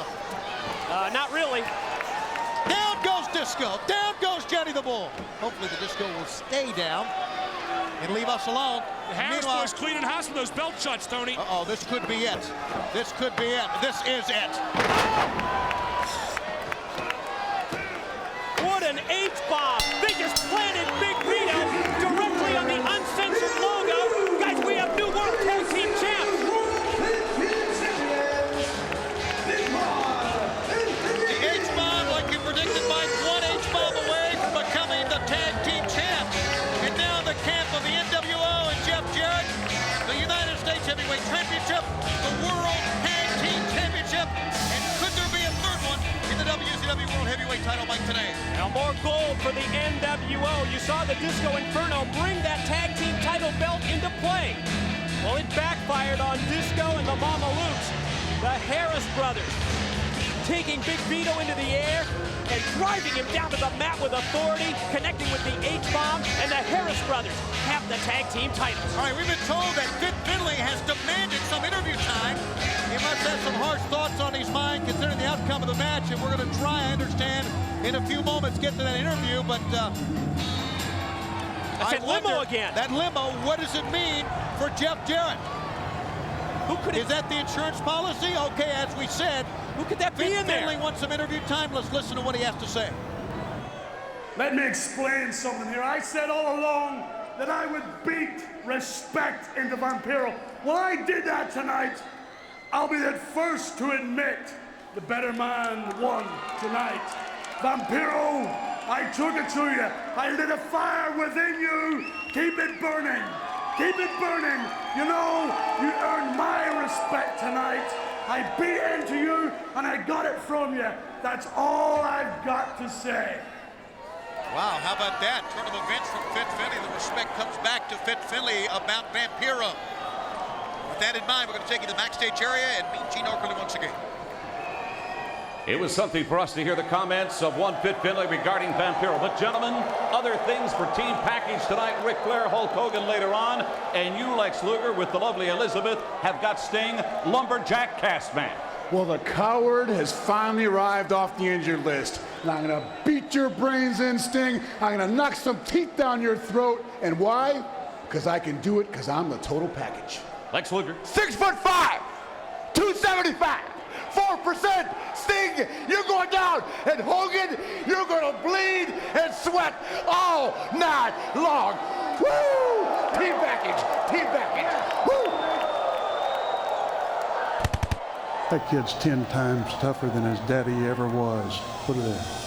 Dustin has just waffled Terry Funk. What in the world has gone wrong with Dustin Rhodes? I beat the living hell out of Terry Funk. This is a man on a mission. I was born and bred into this business. I have done everything for this business. And for what? A broken home?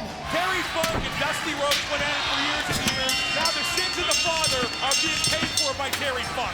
Neither one of you are men. You're just like your old man. Now, I got your daddy's little bastard child. He's got a fat body, just like your daddy. You make me sick to my stomach. This is Dustin Rhodes. So this is what the American dream has come to?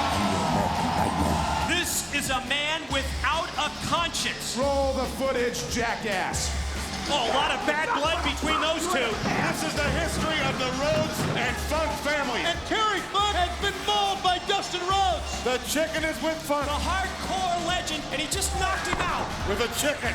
You don't belong in a wrestling ring. Dustin Rhodes is beating him up with that cowbell. Now he's whipping him with the bull rope. I'm going to cut you completely in two. The Texans will go to war. Dustin Rhodes versus Terry Funk. Dustin Rhodes, as you know, this is a Texas bull rope. Tonight at one end, the great Terry Funk, and at the other, you.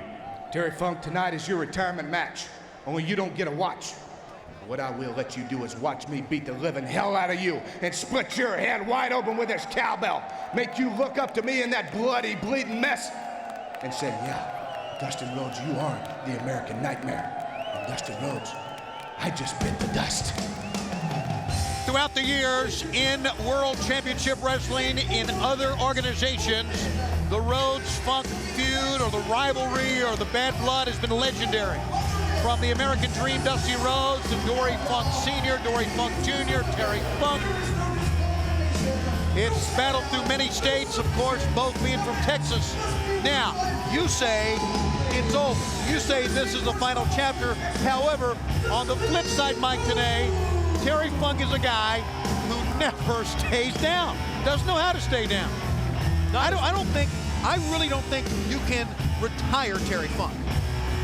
Well, when I said it would be the last chapter, maybe that was wishful thinking on my part, because I would love to see Dustin Rhodes beat Terry Funk right back to the Double Cross Chicken Ranch in Amarillo, Texas. But you're right, how can you say it's ever going to be over? People have been predicting Terry Funk's demise for 10, 20 years. The man's had more retirement matches than a lot of wrestlers in this company have even had matches, period. The guy just won't go away. He's 55, but he's crazy, he's tough. I give him all the credit in the world, but he is going to get beat silly tonight, Mike, today. Well, in Terry Funk, Terry's got the mic. I think. I see a chicken in the ring. You know the only difference between you and your old man is your old man is much fatter than you are. And I've got you a surprise here tonight. Besides your old man, I got your baby brother here. Come on down.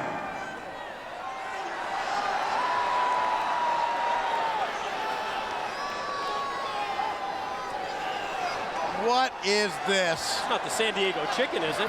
No. That's Dustin's baby brother.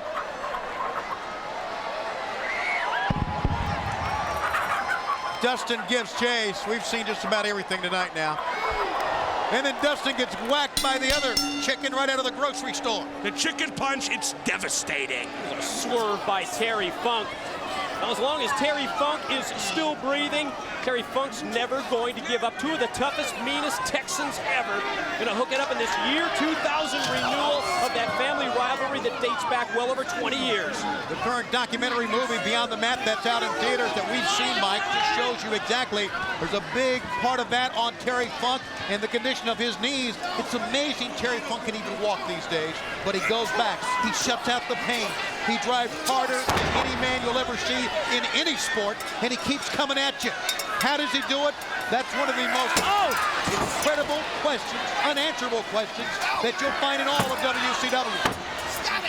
I spoke with Dustin Rhodes at length before this match, and he said very quietly and very seriously, he's confident about the match, he's confident about the result, but he said to me, Mark Madden, you can't believe how much that cowbell hurts. You can't believe how much that rope stings. And this match is just as violent as we thought it would be, and the bull rope's not even attached yet.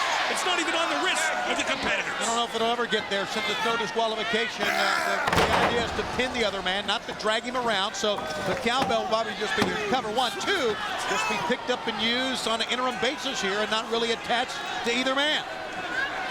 Guys, this has been among the wildest, most outrageous WCW pay-per-view events ever, and here's another prime example, this bull rope match. So dangerous by nature. You've got that unforgiving bull rope, and you've also got that steel cowbell that you can use as a weapon, if they ever use it. They'll use it, okay? Don't you worry about that. Funk, this should be called a cowbell match. On the head of Dustin Rhodes. Here's a cover. Come on, Terry. And hook the bottom rope that time. Stop the count. Funk now getting in the face of referee Billy Silver. That came back to haunt him. You're not kidding, you did. Dustin Rhodes taking advantage of that mistake of Terry Funk's. Was that a low blow? Yes, it was a low blow. Good call. I thought he may have punched him in the upper thigh or something like that. No, as both of those Texans will attest, it was south of the border. Well, that punched the upper thigh will damage an old guy, you know? Could this be youth versus experience? Could this be he's wrapped it around his torso here? Under his... Oh, God, that rope around his neck when he sent him across the ring. The whiplash effect. Been yanked up on the shoulder as well. And maybe the youth is getting the best of experience here. Oh, in the jaw on that one. And he's hooked. He just bounces back up for Dustin to lay him out again. Mike, I got to take exception with something you said a moment ago. Dustin may be young, but he has a ton of experience, too. And he's proving it right now. He's wrestling this bull rope match to a T, using the cowbell, using the rope. The American Nightmare doing great so far. Well, it was Tony that brought it up, but I'll tell you what, Terry Funk still has at least double the in-ring experience of Dustin Rhodes and the use of Dustin Rhodes. He's got Funk.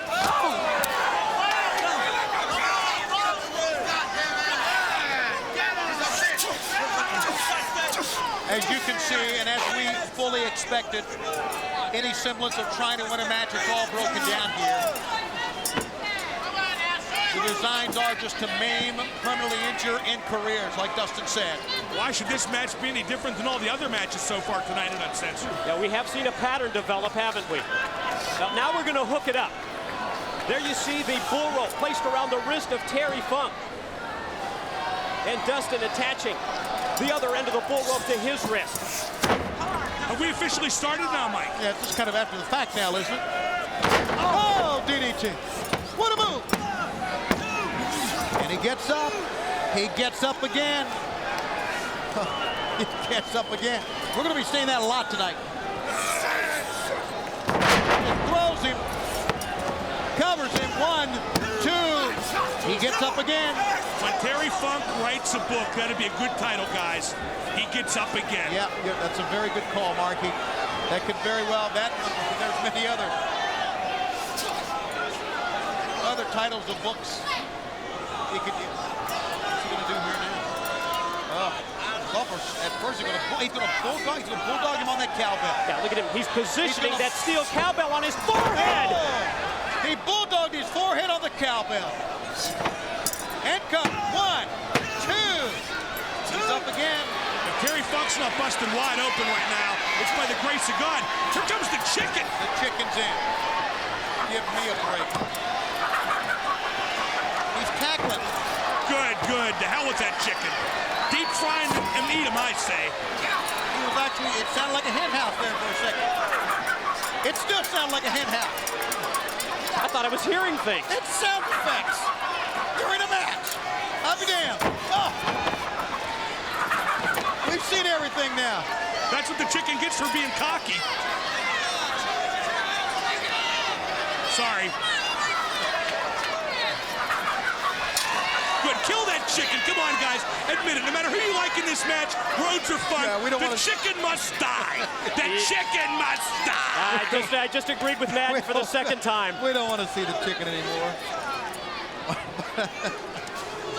Kill the chicken. Oh, that's going to leave a mark. That's not the Bronco you want to ride right there. That top rope shuffle will damage your organs, if you know what I mean. Funk can barely get in. He has taken so much punishment, he just throws himself in. He could barely get in before the match started. He shows up hurt and gets more hurt. He got cowbell that time. Not necessarily your regular uppercut between the legs, but the cowbell in the groin. That'll hurt your ding-a-ling, and by that I mean the cowbell. Yes, I know what you mean. Thank you, Chuck Berry. What is he doing now? I'm changing the rules. What? For this match. What do you mean? This is an I Quit match. Go with the rest of it. It's an I Quit match. Yo. Oh! Can't do that. And he just nailed referee Billy Silverman with the cowbell directly in the head. That's the Silverman. Yeah, but it's no disqualification, so the referee can't disqualify him. But the referee said, forget about it. Come on, you son of a... Come on. Come on, man. Oh! Say it, damn it. Say you quit. Say it. He's trying to make him give up. Ow. Enough wax in the back of the head with that cowbell. He's going to go out cold. Forget about giving up. Say you quit. He said, no, I don't quit. Oh, look, listen to the sound of that thud of the cowbell on the skull of Dustin Rhodes. Say it, damn it. Oh, listen to that. Say it. Yes, I quit. Yes. But this isn't an I Quit match. The match is not over by any stretch of the imagination, even though he quit. He said it. And Dustin Rhodes would never have quit if he would have thought it was an I Quit match. Dustin Rhodes knows what the rules are. Dustin Rhodes showed up for pinfall or submission only with the bull rope. Smart move by Dustin. I would agree with that. Oh! Into the side of the head with the cowbell and the bull rope. Oh, it's amazing. And Dustin even fell down that time after those whacks on the skull with that cowbell that Dustin can even stand. He's wobbling. And he drives the cowbell in the head of Terry Funk. Again. The match goes on and he's pounding away. Change the rules now, old man. Change the rules now. Hammering Terry Funk, who's hooked to the bull rope. Funk trying to get up again, if you can believe it. And Dustin looking for where the cowbell is. You notice that? He's going to put the on the cowbell. 1, 2, 3. He didn't get up from that one, guys. And Dustin survives a match of incredible attrition. What a war between these two. They beat the hell out of each All right, other. you old bag of guts, get up. You want to play I Quit? I'm going to send your ass back to Texas in a box. Get up. This thing's not over. I mean, this thing is far from being over. I don't know what it's going to take to get these guys out of the ring. Terry Funk in the box, it sounds like. Terry Funk looks like he's totally groggy. He's back up as Terry Funk. Bell sound and try to clear the ring as Dustin has won this match. But I want to tell you, if we thought this was the last chapter in the Rhodes Funk feud, we were wrong. Dustin is your winner in one of the wildest bull rope matches in any state, in any pay-per-view, on any telecast anywhere. And Terry Funk is on his feet. Well, when you ordered Uncensored, you can get an Outsider t-shirt. Just mail your cable or satellite bill indicating the purchase of this event. The WCW Uncensored, P.O. Box 540116, Opelika, Florida, 33054. The deadline for request, May 20th of the year 2000. Allow 6-8 weeks for delivery. One request per household while supply lasts as we go to Mean Gene Okerlund. All right, Tony, Mike, Mark, gentlemen, I thank you. I'm with the WCW Heavyweight Champion of the World, Sid Vicious. I'm very concerned about what one challenger, Jeff Jarrett, might have up his sleeve tonight, Sid.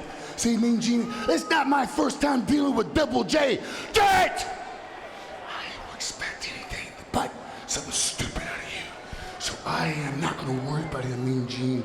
I cannot let Jarrett bother me because I've got to go on to bigger and greater things. I'll watch my own back.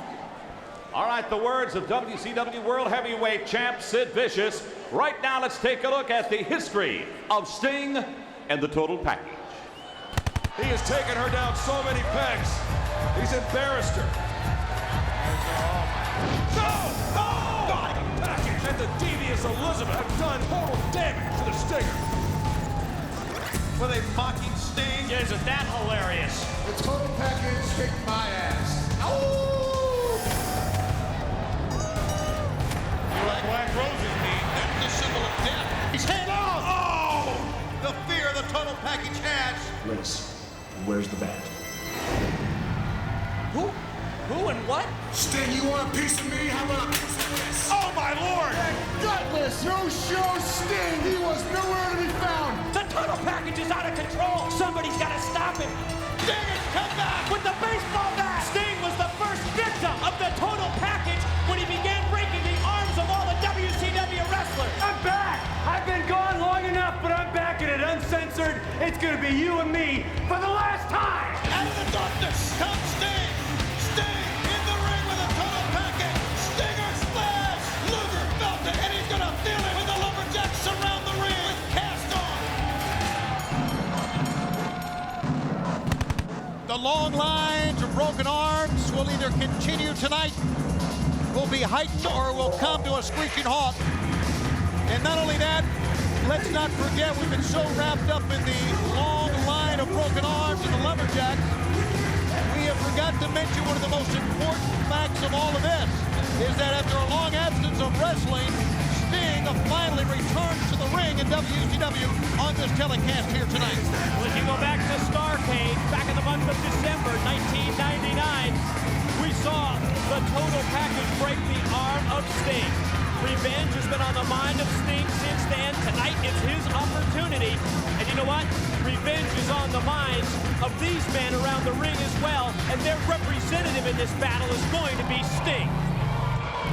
Yeah, if anyone ever had his back to the wall, so to speak, because of the Lumberjacks, it is the Total Package. Well, you saw Bert Hennig, you saw, Doug Dillinger's out here, Vampiro, Knobs, Finley, and Jimmy Hart, all recipients of Total Package broken arms. I can't believe even Dellinger's out here. Doug Dellinger. Maybe he's out here to make Brian Knobs look small or something like that. But you got a lot of guys who are real upset with the Total Package. But is this fair? All these guys are enemies of the Total Package. Is this fair, Tony?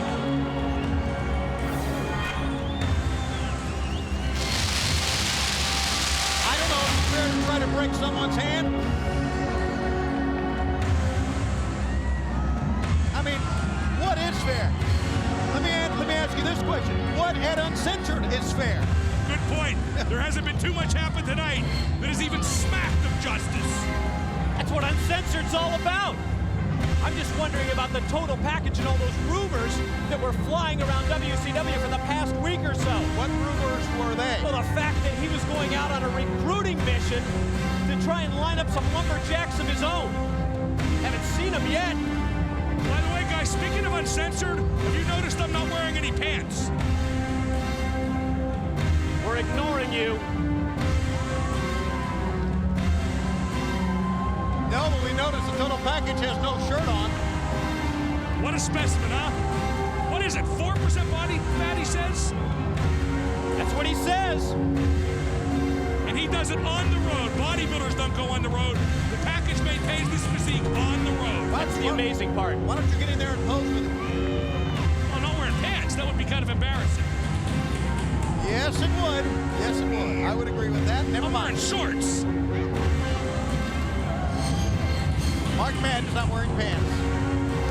And you think you got to rub it home. That's why it's called uncensored. All right, the total package is asking for what? A microphone, of course.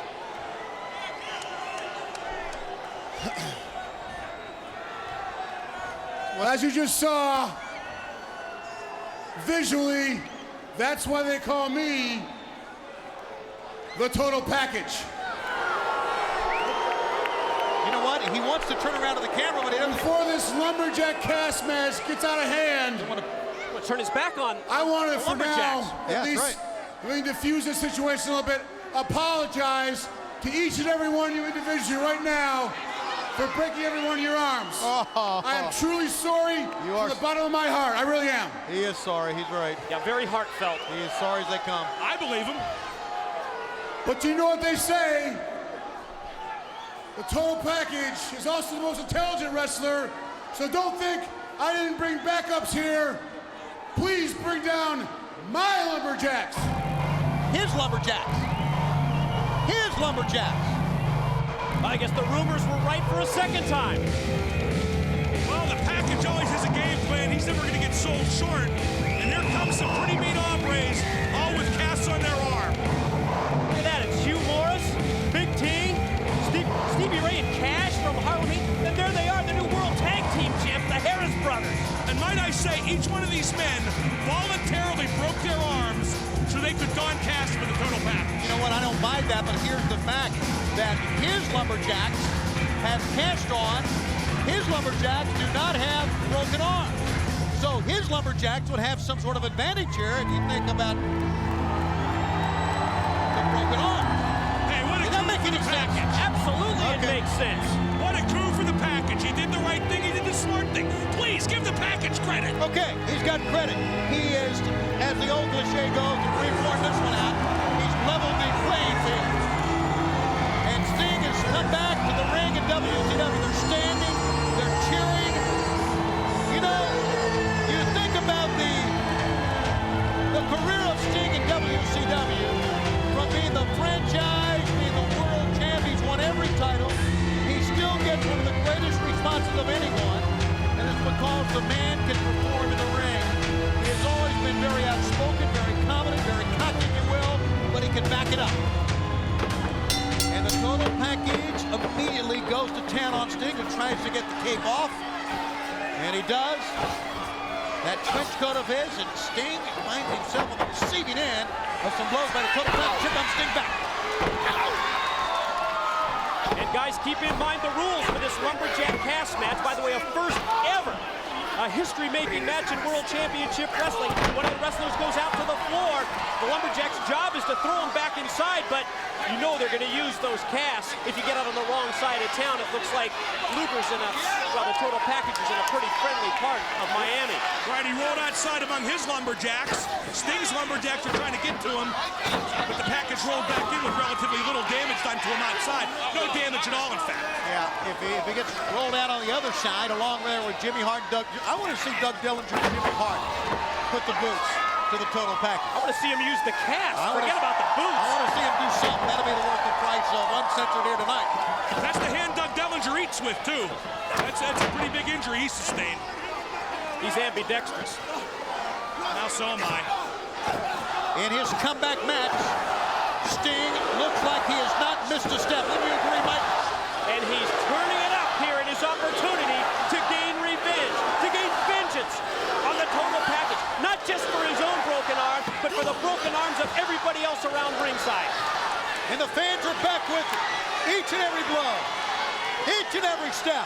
Sting's comeback, looking good so far. Scoop slam, Sting hit the ropes, and that great leaping ability once again. You know, I talked to a friend of mine who works for Variety. Here's the cover. 1, 2. I talked to a friend of mine who works for Variety magazine, the big Hollywood trade journal. They say Sting's acting career has really taken off with his hair, his face. Well, my friend says he could easily be the next Alicia Silverstone. Oh, please. The fact is, he could easily be the next World US, whatever title he wants to have. This is what we've been waiting for. The boots. Doug Dillinger putting the boots to somebody. I don't believe it. Call security. Oh, no, wait. He is security. And did you notice how the Total Package's Lumberjacks immediately ran over to that side of the ring to rescue the package himself? We've seen everything. We have seen everything now. And we're not done yet. I'm still wondering who's in that limo, but this match is so good, I guess we can't talk about that right now. Well, yeah, we can wonder and we can bring it up, but you need to focus on the return of Sting, who I think is looking phenomenal in his first match back in many, many months. I give him his due. He's looking great in there. Especially for a guy who doesn't wrestle all the time. Looking fantastic. Remember about the way he left, and now he's in no man's land here. He left with a bat to the side of the head to the back by Elizabeth and then a broken hand. And now a fight has broken down here. The Lumberjacks fighting amongst themselves here. Sting has been thrown back in the ring. I've got you before. Sting got hit with so many casts, he's walking around like he's plastered right now. What is this? He's not involved in this. Yeah, there's no cast on his hand at all. Yeah, you tell him he's not involved. I double dog dare you. Yeah, might go up and stand in Tank Abbott's way. Say, no, Mr. Abbott, don't come down to the ringside, please. Say that. Hello, Doug. Oh, goodbye, Doug. He just wiped out Doug Dillinger. Look at the smile on his face. What's that all about? Now, what's he going to do? Is he going to... Now he's leaving. He walked all the way down here to knock out Doug Dillinger. Well, security kind of tried to take advantage of Tank Abbott not too long ago. Tank Abbott never, ever forgets. He always evens the score, no matter how long it may take. He evened the score with Dillinger tonight. In the ring, the Lumberjacks match goes on. The Lumberjacks are fighting outside of the ring. They are fighting out towards the entranceway. Doug Dillinger's being helped off, and now the Lumberjacks is broken down. Wait a minute. Hold on now. All of a sudden, there were none.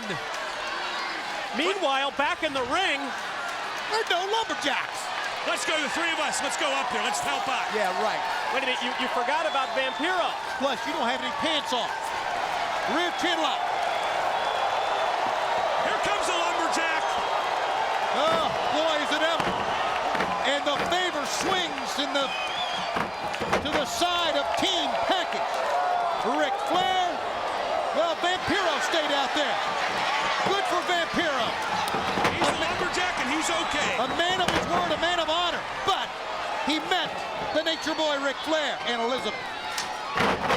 Sting, meanwhile, in the ring is taking flight.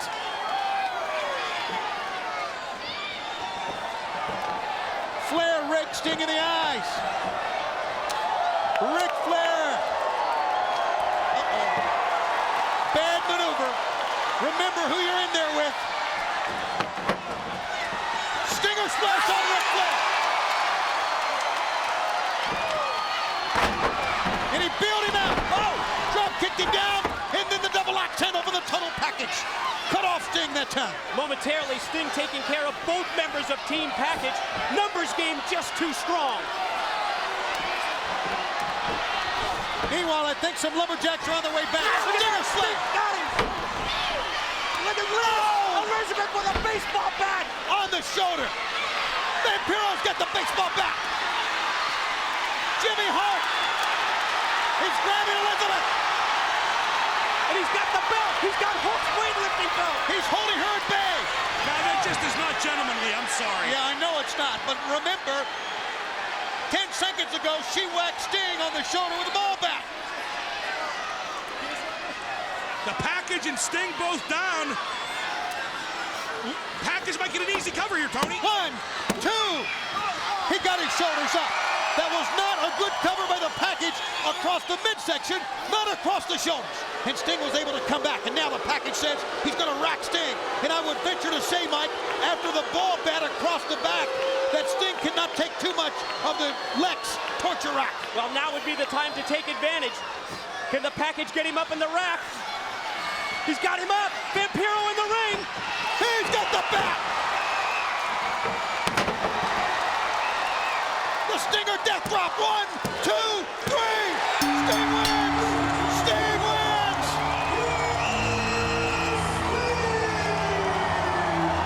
The Scorpion death drop. Vampiro held his ground. Came out and helped Sting with the ball bat. And Sting defeats the total package and solidifies his comeback in World Championship Wrestling. More so than the win, a more momentous occasion than the victory even, Sting might finally have a friend he can count on in WCW, and it might just be the Freak, Vampiro. You see the look on the face of Vampiro, almost caution right up to that point. There they are, the brothers in pain. Sting gets the win over the package with a great assist from Vampiro. What a moment and what an event. And Mean Gene Okerlund. Tank Abbott, during the course of that lumberjack match, you felt compelled to take out Doug Dillinger. Why? Because I can, Gino. He's in the computer. And I'm going to tell you right now, he's out there as a participant. Let him try to take my money. What's he going to do? He's nothing but a stupid lumberjack. What, you take my money now? I don't think so. I have a signed document, and it states that I get a rematch. We're in the midst of a war. You keep coming back for more. It's gonna be one-on-one, Sid. Me against you. I will own you. I say final judgment day for you, Jeff Jarrett. Not once, not twice, but 3 times I've proven that I'm the better man. It's just a matter of time before the WCW World Heavyweight title goes around my way. And I am the greatest wrestler of all time. Why don't you choke on that, slap nuts? Every obstacle that has been placed in front of Sid Vicious, he's been able to take care of. Sid, your days as WCW champion are numbered. Do you think that you're the master? Sid's a monster like Frankenstein. You cannot be the master of the master. I'm gonna walk into Miami, the chosen one, and walk out the new WCW heavyweight champion. I will see you in hell, Jeff Jarrett. And Uncensored 2000! As we look at the limousine and they're going to open that car door, we understand that we've had a change in the format. Now, what's this about? Well, I thought we were going to see who's getting out of the limo. Well, obviously we cut off of it because Jeff Jarrett is making his way to the arena now. Was his match next? No, Ric Flair versus Hulk Hogan. The strap match was scheduled next. Let's go to Sid Vicious. What? You're up, man. Let's go. You're up. You sure? I'm positive. They just gave me a new list. They changed the order, but you're up now. You're up now. Sid Vicious was not even ready to wrestle. It better be ready to wrestle. Ladies and gentlemen, here at WCW Uncensored 2000, in this ring, 2 men who have each vowed to destroy the other. 2 men who completely, without any apology, despise, distrust, and literally hate each other's guts, will now face each other head to head for the undisputed WCW Heavyweight Championship of the World. Are you ready? Miami, Florida, are you ready?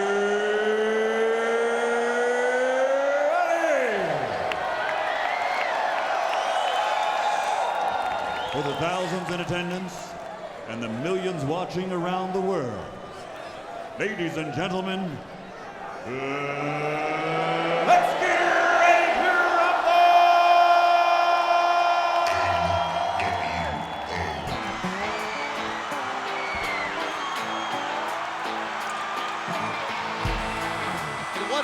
be Hulk Hogan and Ric Flair in the strap match. And as always, we finish off our pay-per-view telecast with the WCW World Heavyweight title. What's this all about?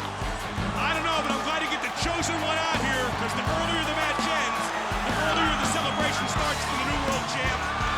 I don't know who's in that limo. I know you guys don't know who's in that limo, but whoever it is, he can make a difference, because tonight, Jeff Jarrett, Superfly TNT, he's the guns of the Navarone, and he's got a mushroom cloud in that limo. Ladies and gentlemen, coming to the ring at this time, as always in the company of the beautiful women of the NWO. He stands 6 feet 1, weighs 238.5 pounds. He comes to us from Music City, USA, and he's traveled all over the planet as a professional wrestling superstar, capturing a combined 5 world titles. Tonight, he plans to fulfill his prophecy that he will be WCW Heavyweight Champion. And with that title, he will be the dominant man of the New World Order. Ladies and gentlemen, here is the challenger, the man with the stroke, the chosen one, Jeff Jarrett!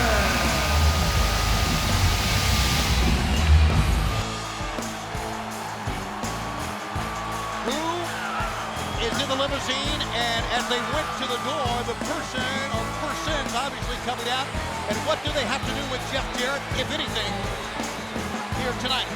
The insurance policy he talked about? I guess we'll find out who was in the limo.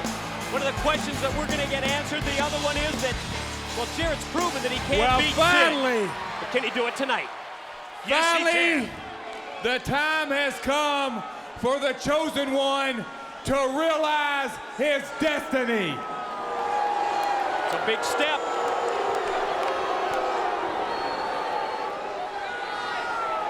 I said I was gonna make Sid's life a living hell for the last 2 months, and I've done that. Mission accomplished. I said I was gonna knock down any roadblock WCW put in front of me, and I've done that. Well, tonight, I'm proclaiming once again that I'm gonna stroll down that aisle, the US Heavyweight Champ, and stroll back down that aisle, the new WCW World Heavyweight Champion.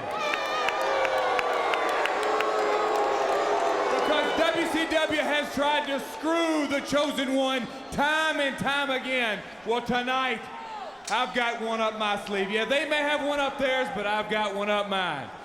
So all you people in the American Airlines Arena, you want to see some skin tonight? Yeah! Mike, you want to see some NWO skin? girls got it, and they want to flaunt it, so you want to see it? It is uncensored. Turn them loose. I'm not Not what the heck? until I bring home the gold. So girls, after I pin Sid 1, 2, 3, hop on up into the ring, and we got a show to put on. All of a sudden, I kind of want Jeff Jarrett to win this match. Would be a hell of a party, wouldn't it? I'm sorry, fans. I got to be unbiased, and here is the man who brought WCW into the new millennium. The man who ruled the world. And the man who, let's not forget, was talking to Hulk Hogan at the beginning of this telecast. Hogan warned him about bad things to go down. People teaming up against Sid Vicious. That's nothing new for Sid to find out. And here is... And coming to the ring at this time, 6 feet 10 inches tall, weighing in at 311 pounds, from Marion, Arkansas, recognized as truly one of the greatest big men ever to step into the ring in the history of professional wrestling. A superstar known around the world for his destruct and destroy vicious powerbomb. Ladies and gentlemen, presenting the reigning and defending WCW Heavyweight Champion of the World, Sid Vicious! He's always claimed that he rules the world, and he wears the belt emblematic back of the world's heavyweight champion. He does rule the world. Jarrett trying to get it started. Here we go. Bell sounds. Nick Patrick, the referee, for the WCW World Heavyweight title. Can Jeff Jarrett realize what he says is his destiny? Or will Sid Vicious continue his assault through the books as the WCW World Heavyweight Champion? Sid obviously with a size advantage, but Jeff Jarrett with an experience advantage nonetheless. Sid Vicious up in the corner now. You know, Vicious really calls and draws from the response from the fans, Mike. He really does, as we see the corner mountain and raining down those big right hands. Sid has been, well, against all odds over the course of the past couple of months. Really been driven by the fans as we see Jarrett take the cheap shot and rake the eyes. Cheap shot, that's a good move. Yeah, and I tell you, it may have saved him because Sid Vicious was going to the choke slam, going to win that thing right there. Up, not on, no, not on. Ah! No, wait.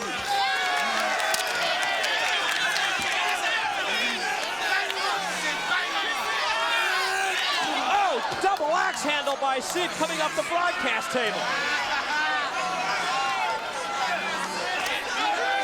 That was the last water. I don't care about that. I just want to get out of the way.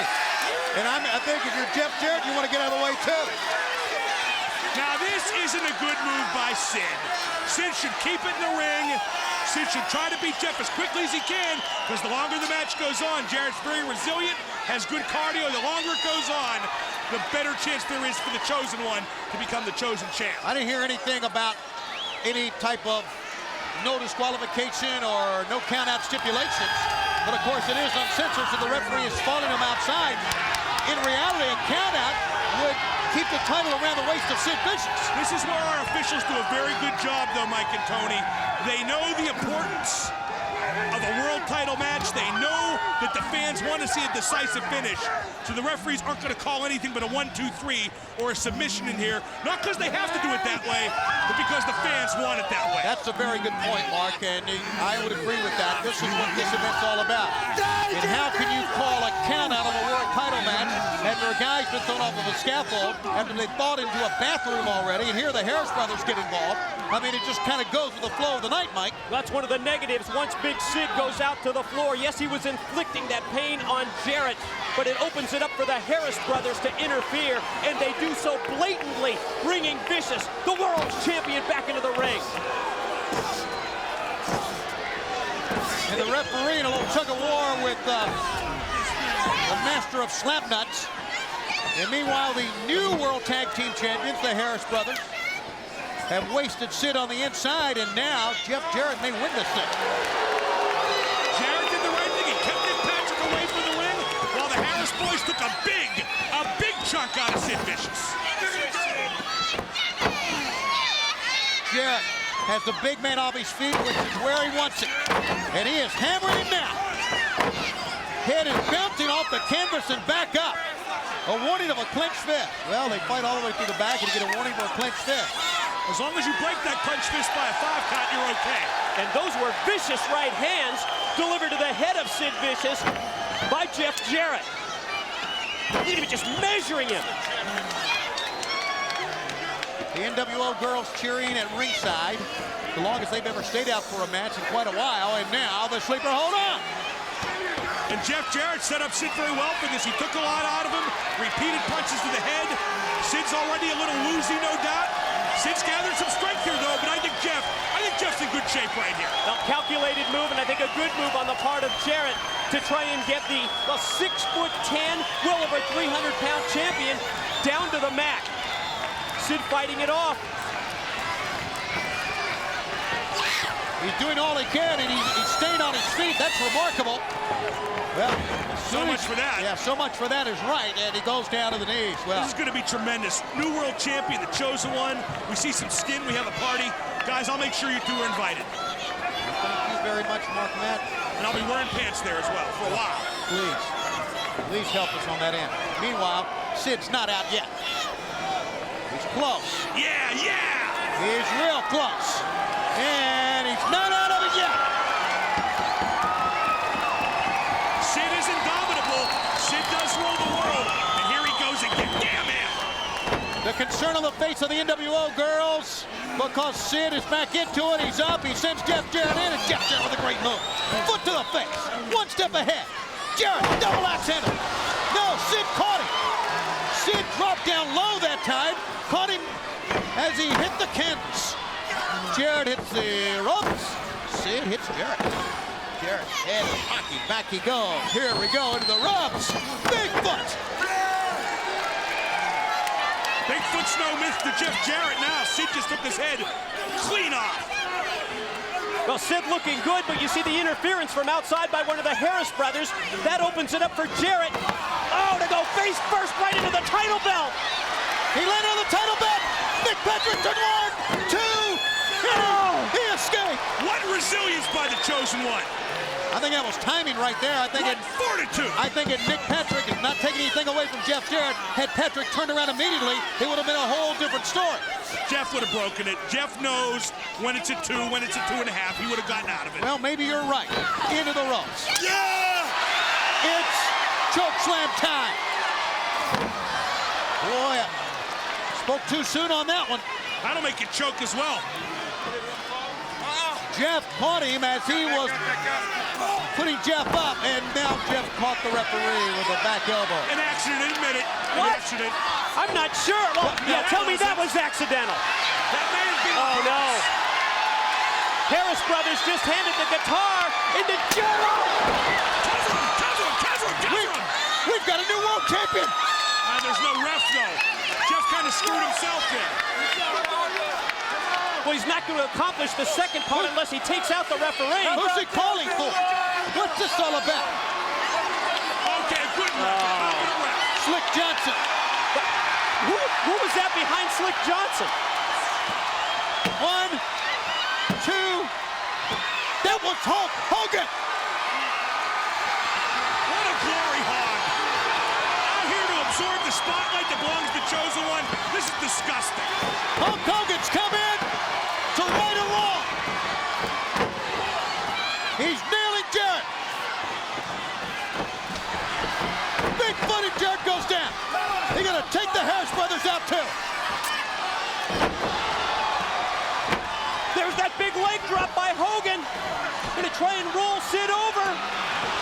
That's what he's done. Count, Nick. 2, 3. Who's this?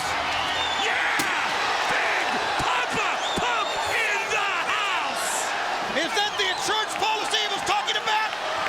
That has to be. We haven't seen him all day. He wasn't on the card, but he wiped out Hogan. All day? We haven't seen him for months. Please, I'm begging you. Somebody kill Hulkamania. Harris boys, Big Papa Pump, anybody. Oh, now Sid's back up. The fact is, Sid Vicious is still the World Heavyweight Champion. And the fact is that we still got a strap match to go, and Hogan's been laid out. Uh-oh. And look at this. Ric Flair, sensing that Hogan is out, immediately comes to the ring. No ring introductions, and he's got the strap with him. Now he has to drag him to all 4 corners to win, correct? Touch all 4 corners in succession. It might be easy pickings for Ric Flair right now, considering Hogan is down. All he has to do is drag him around. Why can't Hogan just stay out of the spotlight? Why couldn't Hogan just let the Chosen One win? It comes back to what we saw at the very top of the telecast, and that was that Hogan was talking to Sid about problems. Maybe Hogan knew. Maybe he was tipped off. Jimmy Hart's come out. Maybe he was tipped off that Big Papa Pump was here, and maybe it was Big Papa Pump in the limousine. Hogan is back on his feet, although outside of the ring, and this strap match has started, and now they're going out, and Jimmy Hart has come out. Might I add, Big Papa Pump, the most dominant physical specimen in any sport, right there with the total package, creates a whole new set of problems for people like Sid Vicious and Hulk Hogan in WCW. Hogan nails Flair. Flair, both men are hooked to that leather strap now, and they are just tearing into each other. Hogan recovering remarkably well. The man is resilient. The man never stops. The man is a legend. He got beat silly by 3, 4, 5 guys, and he's on his feet and dominant. What a man he is. and I'll say it many times, Ric Flair will never forget Bash at the Beach of 1994 when Hogan first arrived in the World Championship Wrestling. Who did he dethrone? Who did he beat but Ric Flair? And one of the most talked about, one of the most anticipated matches ever. That's why this battle, this feud, if you will, has endured for so long, because of the sheer hatred. And the continuation of that great rivalry leads us to this matchup at Uncensored. They're tied together with the Indian strap, and Hogan continues to take the advantage to Flair. It was Hogan's idea, the Yappapi Indian strap match. Flair agreed to it, and right now Hogan's dominating. Hogan's whipping the snot out of Flair right now. In the course of winning an Indian strap match, you have to render your opponent incapable of coming back. And that might do it right there. To where he has no way to fight you off, and you can tag all four corners in succession. Let me ask you a serious question. Do you think Sid appreciated Hogan's help? Or do you think maybe Sid thought Hogan was trying to yank the spotlight away from him as well? Are you kidding? Sid Vicious remains the world's heavyweight champion. Just a thought, just wanted to throw it out there. Ric Flair gathers up the strap to pull Hogan closer so he can kick him in the ribs. And do it again in the lower rib cage goes Ric Flair. Oh. The fact is, when the leather strap gets wet from the sweat, it cuts even more. Or from the saliva, it cuts even more. Look at that. Flair's got that leather strap. He's got it wrapped around the mouth of Hogan. Hey, Hogan has a big mouth anyway. How much wider can it get? And it cuts off the wind supply as well. That he desperately needs. The back kick that time has turned the tide momentarily now in the favor of Hulk Hogan. Guess Ric Flair's not the only one that has a trick knee. I don't like Hogan. You guys may have picked up on that over the years. But Hogan's displaying a dirty, vicious streak that I do have to respect, if nothing else. He's talked about the transformation. Is it going to be the yellow and red of Hulk Hogan? Or can he, at any time, turn on that switch to become the black and white Hollywood Hogan? Oh. Boy, Flair is laying him in. Well, those were with force, with purpose. And Hogan just sucked it up and ran right over Ric Flair.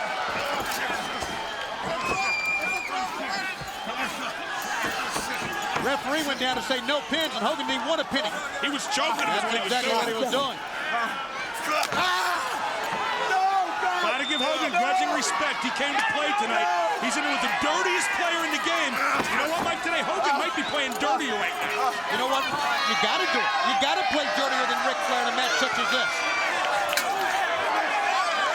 The dirtiest player in the game has brought out that vicious streak in Hogan.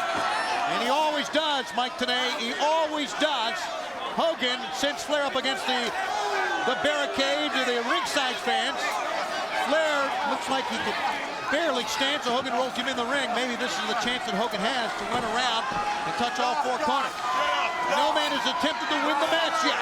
And what does that tell you? They don't care if they win. They want to punish, punish, punish, and then punish some more.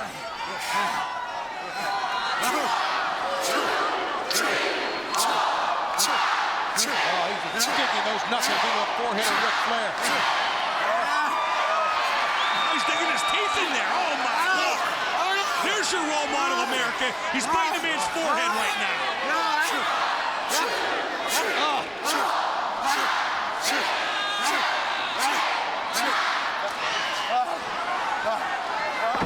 And Ric Flair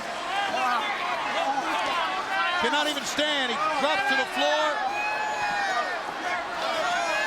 No place for Flair to run. He's tied to Hogan by the wrist. Hogan just drags him right back in.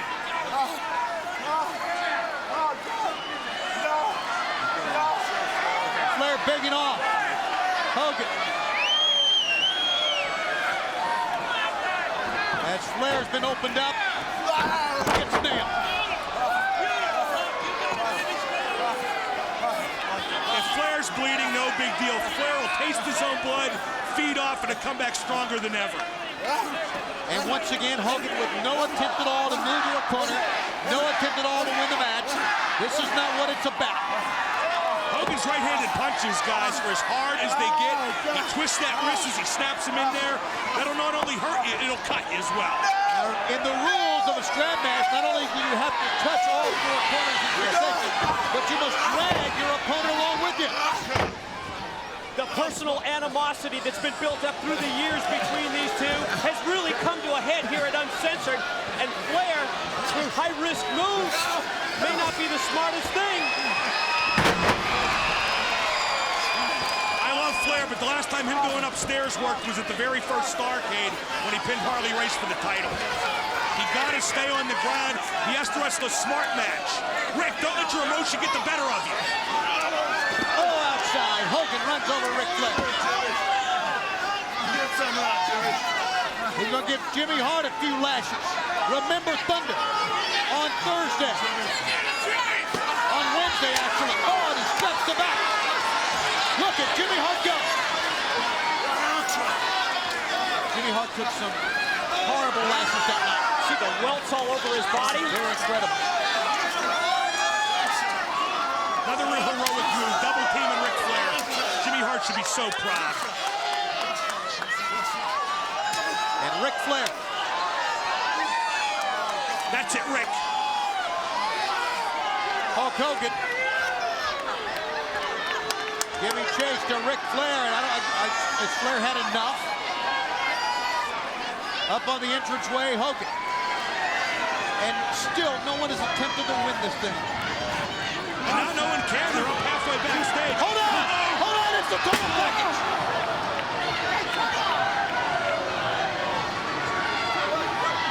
The total package just came out of the backstage area, and he just clocked Hogan with that steel chair to the head. Hogan might have trouble finding his way home after that one. That was a grade A1 full metal jacket chair shot right to the head. And Hogan has no hair to protect himself either, Mike. You know all about that. That just evened the score for Team Package. Hair's not going to protect you on a chair shot. I know, I just want to make fun of it. Come on! You got him! Come on! What it's done, though, is turn the complexion of this one around. I mean, it was all Hogan. The chair shot, as you can see, is opening up the forehead of Hulk Hogan here. And Ric Flair is just laying him in. The package has turned the tide. Team Package. They stick together. That's admirable, isn't it? Well, I don't know if it's admirable, but it is a team. And now, with that chair shot, Hogan very wobbly, can only stand with help of Ric Flair, and Flair may be able to win this thing if he can get it back to the ring. And Flair now gnawing on the head of Hogan. The knife edge chop takes him down. Oh, back to whipping him again.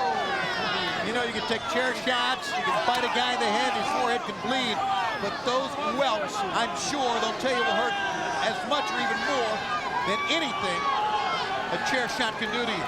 You can stitch the forehead cut up. You can shake off the effects of the chair shot in 24 hours, but those welts from being whipped, that'll stay with you for days and days, even weeks. And Flair just hammering Hulk Hogan here. Both men in this brutal, bitter, personal rivalry, heck, hatred has taken them to this level. Good call, Tony. It's way more than a rivalry now. Way more. It is going to this. It is a war that WCW has never seen before. Now Flair took the strap off. Where's he going? He was chasing Jimmy Hart is what he was doing as Hart ran to the other side of the ring. Flair put the strap back on his hand, and now he'll maybe try to put it back in the ring. Now let's see if he'll try to win it. And I'm going to be honest with you, I don't know if he's going to try to win the thing. He just wants to beat him senseless. He wants to beat Hogan into an unconscious state here and not even worry about winning it. I would think. Look at this again. That's right. It's exactly what he's doing. Just piston-like punches to the head of Hogan. This is as tough a match as I've seen Flair wrestle for quite some time. More resilient than ever, more cardio than ever. Here's a choke now, and Jimmy Hart's getting involved. Jimmy Hart yanking that very blonde mane of Ric Flair, and he gets decked. That took him right off his feet. Jimmy Hart shouldn't have done that at all. He paid for it. And now, on the other end, as Hart gets dragged in here, Flair chopping Hart down. Hogan trying to scrap back to his feet. There has been a lot of blood spilled tonight. And now Flair, the final indignity, is going to take Hogan's knees out. I think that's a great move, especially if you're going to drag him to all four corners. Take his legs out. One, we've got our first attempt to win this thing. Good call, Mike. He's up for the figure fours to make him easier to drag around. 2. 4 corners in succession. Hogan has to break the streak, break the momentum to stop it. If he can do it, they'll start over. Flair's going to be 3/4 of the way there. That's it now. He's got to drag Hogan to the 4th corner with him to win this thing. Yeah, but Hogan can con. Just like a great wrestler will kick out at 2.5 in a strap match, he knows how to avoid being dragged to that 4th corner. Hogan's going to hang onto those ropes for dear life now. That's right, to the bottom rope. Flair trying to kick him loose from the bottom rope. What effort by both men given here. Flair pulling, he's got to drag Hogan there. Hogan gathering up the slack on that, holding on to the bottom rope, preventing Flair from even getting there. If Flair should be knocked off his feet, sent down, they would have to restart it. And Flair pulling with all his worth that Hogan just will not get. Well, I want to note there's a cut on Ric Flair's right hand, which is going to make it harder to drag Hogan, harder to really grip that strap. Flair's bleeding from either his right knuckle or the space between his first and second fingers, it looks like. Yeah, he's got something in his fingers as well. Flair just went into his boot. There you see it. The object around the hand of Ric Flair, right on the jaw. Down goes Hogan. Hogan goes up. Looks like he may have to start it all over again. As Hogan was back up, the corner succession has been broken. Hogan kicks out. Kicks out of what? You can't pin a guy. Yeah, but you can always kick out.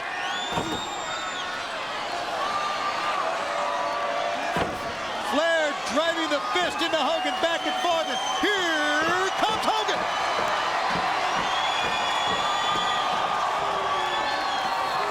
Hogan trying to dig down deep for that superhuman comeback.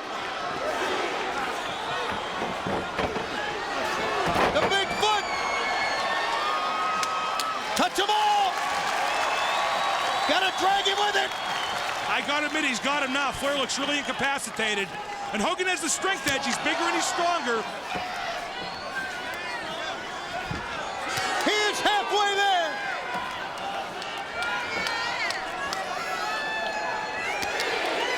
One more to go and Hogan will win this thing. He will win the wall.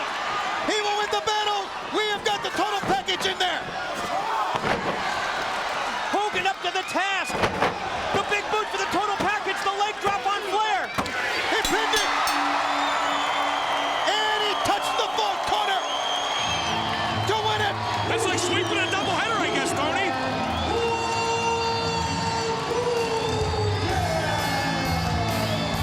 Hulk Hogan pinned him, touched all 4 corners, wiped out the total package, and survives uncensored and Ric Flair. Let's not forget he helped Sid beat Jarrett too.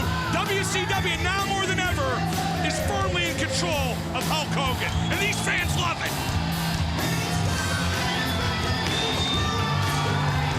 It's been a night of survivals. Incredible visuals. Scenes and bumps, bruises and cuts that we'll never forget in the year 2000. From the shot by the wall to the fight in the bathroom. What Bam Bam Bigelow endured. What Brian Knobbs endured.